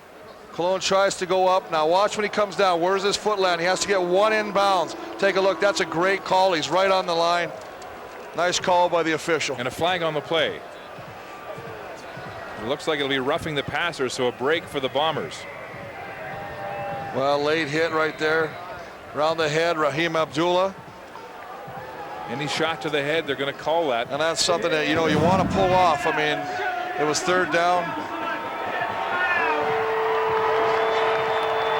So it's 1st down. Ball moved half the distance to the goal line, and they'll spot it on the Calgary 4 with 2:14 to go. And the Bombers trailing by 3 converted touchdowns. Mikna in the shotgun, throwing it in the end zone. Incomplete. Knocked down in a big defensive play by Mark Kalist. Well, Kalist sat to the inside. They were trying to hit the little seam route with Milt Stegall. You got to pull a little rainbow arc on that football unless you're going to drill it in right now. The fact is, if you try and float it on a straight line, that allows Kalist to come over and get a hand on that football. Just going to break to the inside. Now the ball's, you got to get a little bit more arc. Put a little arc on that football. Bring it over Kalist, and Milt Stegall has an opportunity to come up with that touchdown reception. Kalist, the 3rd-year player, into the game for the injured Scott Coe. Nice defensive play. 2nd and goal from the 4. Here comes the blitz. Backside into the end zone. Jump ball. Steagall's got it. Touchdown, Blue Bombers. And a tremendous catch, reaching back over Trey Young, who is step for step in coverage. What a great job, as you say, by Milt Stegall to find that football, to come back and fight for it. Trey Young did everything he possibly could. His teammates are consoling him. They're going, man, what more can you do? You were step for step for him. Became a battle. Who wanted it more? Watch him come around over the top, get the football, and grab it out of Trey Young's hands to secure it for a touchdown. That's grand larceny. Nice job of Milt Stegall to come over the top and take away what potentially could have been an interception by Trey Young. Westwood with the point after. And it's good. He hasn't missed a convert in 218 games as Mikna hits Stiegel for the touchdown.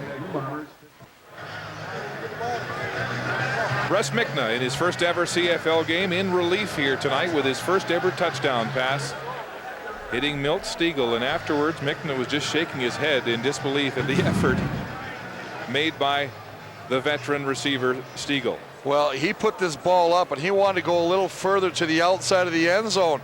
He didn't expect Milt to have to fight this hard to come up with a touchdown. Hey, he's happy he got a touchdown, but he said, you know what, I should have put the ball a little bit more arc to the outside, made it a little easier for Milt Stiegel. 2:04 to go in the football game.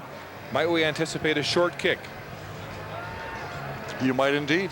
Bombers down by 14 points, and Russ Mikna has some chemistry going on offense for the first time tonight for Winnipeg. Well, I see Milt Stiegel on the cover team, and you know for sure that he's not on the regular cover team. Right down the middle. Bombers with players left and right. It is indeed a short kick. Jump ball. It's loose on the turf. Winnipeg says they've got the ball, but there is a flag on the play. And it's offside against Winnipeg, and Wickman came up with a football. They got the football. They got exactly what they wanted. Excellent kick by Troy Westwood. They just left a little early, and they're going to have to do it again. And it makes it a lot harder when you got to go back 5 more yards. Rylan Wickman making the recovery. Back after missing the Toronto game with a hyperextended elbow that his coach Jim Daly says he'll have to play with all season now. And what a break. And you can see that in the body language of Rylan Wickman. Well, they did everything they had to do. They just left a little early.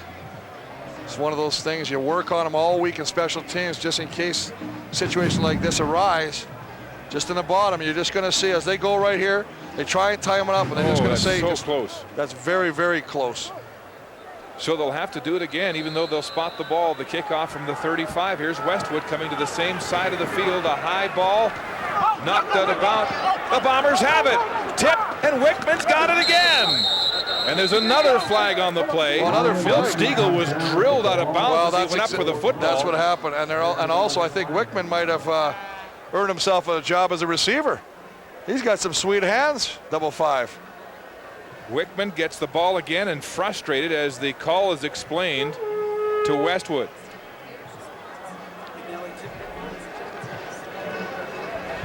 Well, it's against Winnipeg again. They'll take it back again. Here's Ken Lazaruk. Against Winnipeg, number 55, before the ball's caught, 10-yard. So Wickman called for interference on the play before the ball was caught. Yeah, you're not allowed as a team to try and recover, to run into another guy. You have to try and catch the football. They're allowed to block you because they're the receiving team. See what happened here. Down at the bottom, just going to keep coming. And he runs into the player. Well, I don't know about I saw that. 2 Stampeders taking out Blue Bombers on that play. Well, you're allowed to block out. I mean, you're the receiving team. I don't know, an iffy call there. Well, they've had a couple weeks that we saw the offside was kind of questionable as well. At this rate, the Bombers will be kicking off from their goal line. From the 20, they go to the far side this time. Westwood does, and it's knocked out of bounds. Jermaine Copeland, with those big hands, swats it out of play, and the Stampeders will take possession. He's had his best game of the season, 151 yards and 4 catches and a touchdown. Scott Coe, what a warrior, with a finger injury and a knee injury tonight, and how about one last installment of All Mic'd Up? Come on, Milt. You can't complain every time. You can't complain every time, Milt. Will, hey! You got him. You got him, Clark. I wasn't going to. Hey, I wasn't going to take that. Okay. No, you ran into him.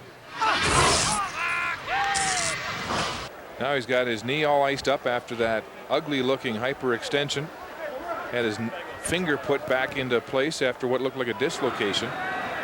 And Gesser now rolling right under pressure from Lysick. Throws the ball high and incomplete. 2 Calgary receivers in the neighborhood. Nick Lewis went up for it, and now he's down. Brad Franklin was the defender, and well, he's grabbing that left ankle. Bad for Calgary as their rookie of the year and leading receiver from last year Nick Lewis hops off, favoring his left ankle. Well, I tell you, athletic therapist Pat Clayton is getting a workout today. Guess he's just going to roll out, put the ball to the sideline. 2 receivers there. And as Nick Lewis tries to reach up, the one leg is still planted on the turf. And he comes down awkwardly. The Calgary sick bay has been full this evening as Nick Lewis now gets attention from Pat Clayton, and Tom Higgins looks at the clock. 1:49 still to play. Just get this game over with, he's thinking. Stampeders on offense now. First down, or rather second down and 10 on the 34 of the Blue Bombers. Bomber blitz backside. Gesser rolling away from the pressure, throwing it downfield. Brent Ralph coming back to the ball. He's got it. And a Calgary first down. A young man who was redshirted last year and threw nothing but scout team passes as a quarterback at the University of Alberta has found a home here in the CFL as a rookie with Calgary and his coach Tom Higgins. Out of town, that's a final score. The Ottawa Renegades have won again, 28-12, and moving into first place with the Argos in the East Division.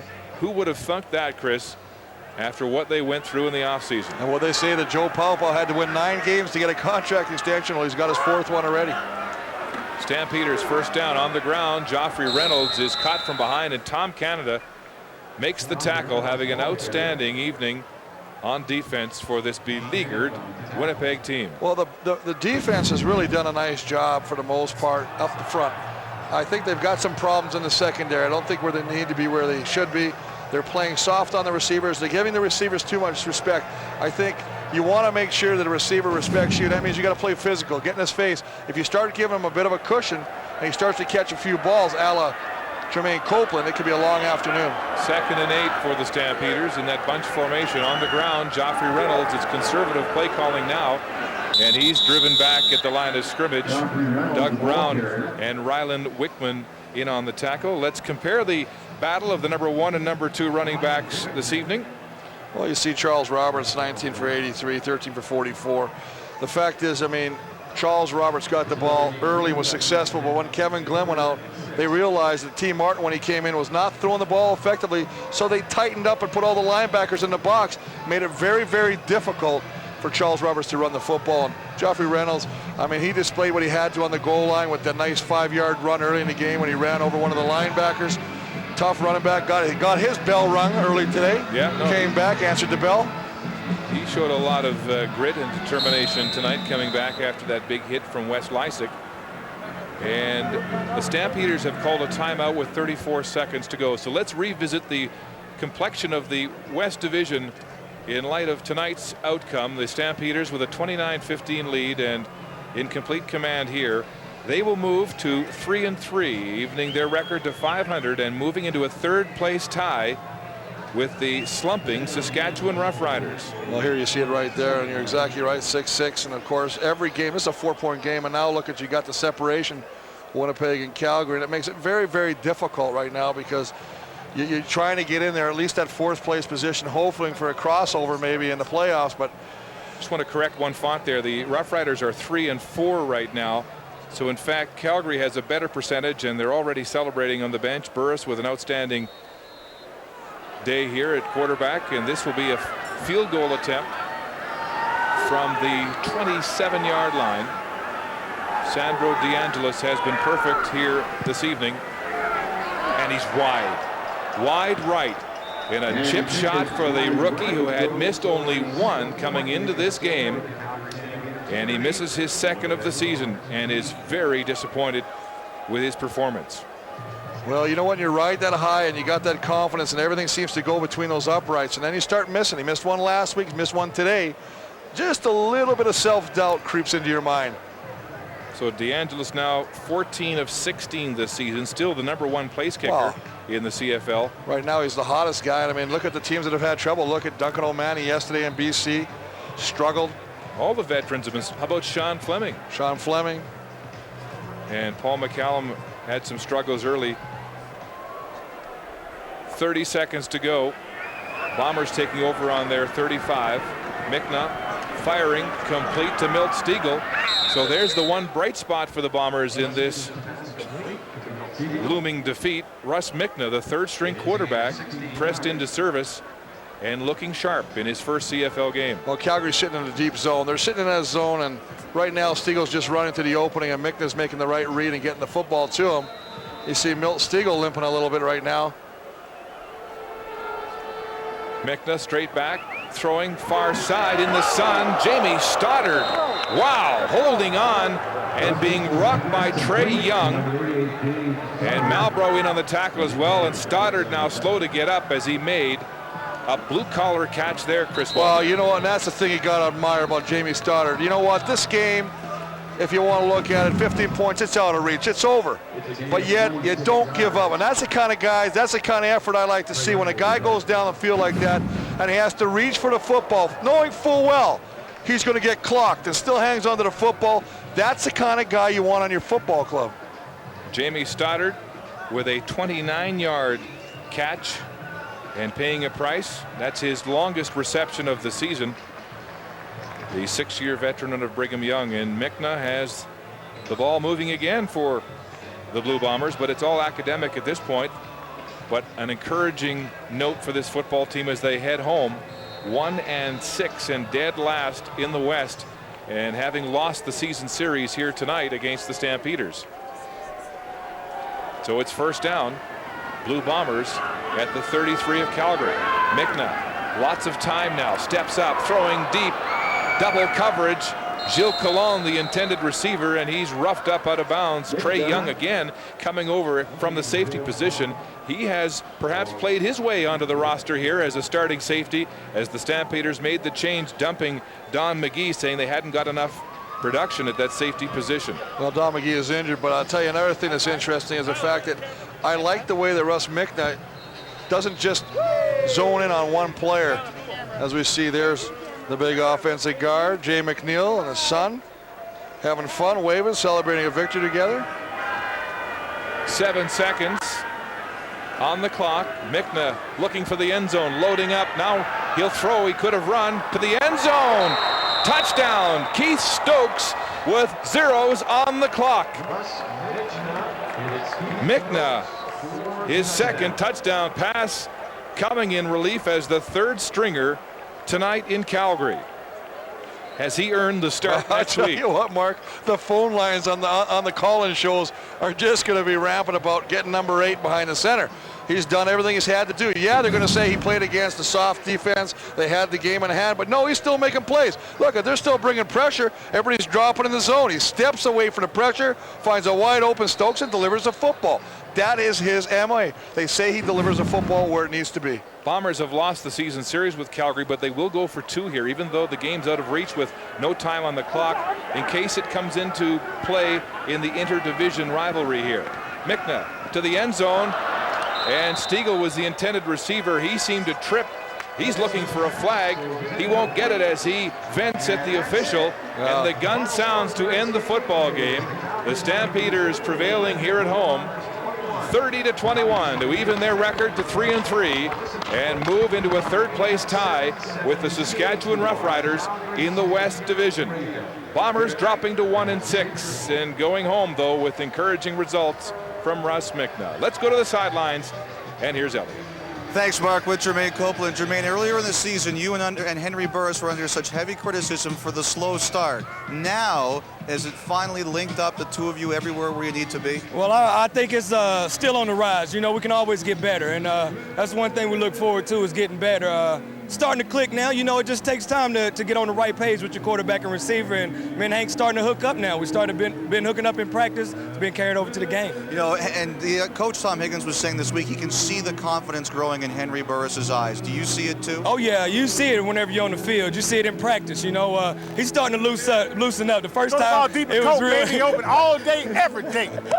The first time it was real. You know, he was just a little nervous getting into it. You know, a lot of pressure on his shoulders. But now we're just telling him to go out and have fun and play ball. And whenever he does that and relaxes, you can see the best of him come out. Thank you, Jermaine. Good work. All right, thanks. Raheem Abdullah, the king of the Copeland fan club, Mark.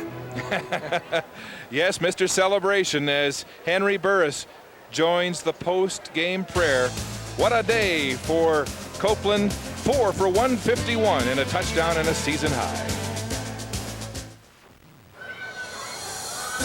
Back here in Calgary, Stampeders go to 3-3. Bombers fall to 1-6. Once again, we check in with Elliot Friedman.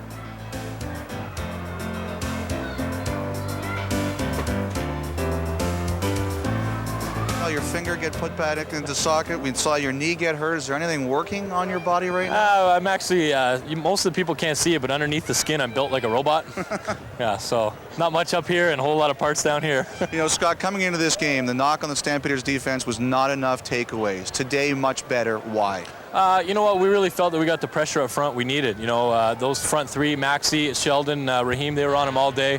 When you put the pressure on the quarterback, you know, he throws balls that he really doesn't want to. And in turn, you know, Anthony had 2 in the first half. LD came in at the end and got 1. So it was big for us. You know, for you, this team, BC, the rematch next week, how much do you have to prove on this field? Oh, we got lots. You know, we didn't quite show what we had last week. You know, the fourth quarter came along and, you know, we kind of self-destructed, and that's something we're really not known for. It's something we take pride in doing is stepping up in the fourth quarter. So we're going to have to do that next week because they're on a roll right now. Thank you, Scott. Thank you. Brian?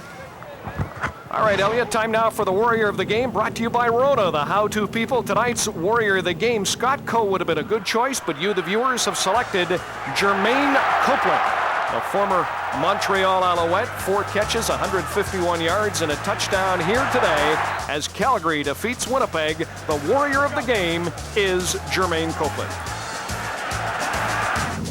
Warrior of the Game, brought to you by Rona, the how-to people, proudly Canadian. This is one of 2 games played tonight in the Canadian Football League. The other game was played in Southern Ontario at Iverwin Stadium in Hamilton. I never, ever thought I would say the Ottawa Renegades are tied for first place with Toronto ahead of the Montreal Alouettes. Let's show you the final from Hamilton tonight. Kerry Joseph threw 3 touchdown passes. Marcus Brady was 10 for 18 for 73 yards. Ottawa 4-3. Hamilton is not eliminated, but they get a foot in the coffin as they are now 0-6. And Darren Flutie, there is one player they cannot blame tonight in Southern Ontario. Yeah, they've been giving a lot of heat to Danny McManus, and I would say they're struggling now. Boy, Danny's hurt. Marcus Brady is in. He didn't throw for 100 yards against the Renegades. You know, who's going to start next week? Kahari Jones? Well, we'll talk about that in just a minute. Kahari Jones maybe against Russ Mikna. Winnipeg's offense was brutal. It was embarrassing. It was terrible. Anything you want to say here? Tell us how you really feel. You know this is a bad football team when your most electrifying player on your team is your punter, John Ryan, and that is a bad sign. What's wrong with this team? Well, hey, I'm going to say what's wrong with this team is they left T. Martin in there for far too long. As far as I'm concerned, we should have had Russ Mikna out there right from the get-go. We heard that he was one of the most promising players coming out of camp, and I don't know why Daly was so stubborn about leaving T. Martin in when he's obviously demonstrated that he's not ready for prime time right now. Let's talk about the Calgary Stampeders. Henry Burris, a slow starter. Copeland's a slow starter. They seem to be hitting their strides here. Copeland told Elliott they still have a ways to go, though. Well, they looked good. I mean, Burris created things with his feet, bought time behind the line of scrimmage, certainly played well. Copeland had some big catches, but this was a costly win for these guys, huh? A lot of injuries. I mean, you talk about Lewis being down, Crysdale, of course, was down, Pilon, Bose, Gauthier, Scott Coe hurt, and Brian Clark hurt. I mean, big game against BC next Friday. BC, and really, they're coming. The defense stepped up for Calgary. They put 21 points on the board, easy scores for that maturing offense, and also they came up against a secondary in Winnipeg that is the worst in the CFL, and that is why they look so great tonight. Well, the Calgary Stampeders, under their new head coach, go to 3-3 here in the Western Conference as they defeat the Winnipeg Blue Bombers. We'll take a break and then wrap it up from here in Calgary right after this. Back here in Calgary, Stampeders win to go in 3-3. Winnipeg falls to 1-6. World Track and Field coverage tomorrow from Helsinki, Finland. Just a reminder, Sports Saturday. Next Saturday, we'll have more from the World Track and Field, plus action from the Canada Summer Games. I'll be in Montreal with Peter Burwash for the men's tennis. TSN's next game is Thursday. The Saskatchewan Roughriders and the Ottawa Renegades, Ottawa tonight, moved into a first-place tie with Toronto defeating Hamilton. Speaking of Hamilton, Hamilton and Winnipeg. Notice the start time following tennis on CBC next Saturday night. Could it be Kahari Jones and Russ Mickna? Now, viewers in Saskatchewan will now see the opening ceremony from earlier today at the Canada Summer Games. The rest of you will see a wrap-up of coverage from earlier today at the World Track and Field. For all of us, good night from Calgary.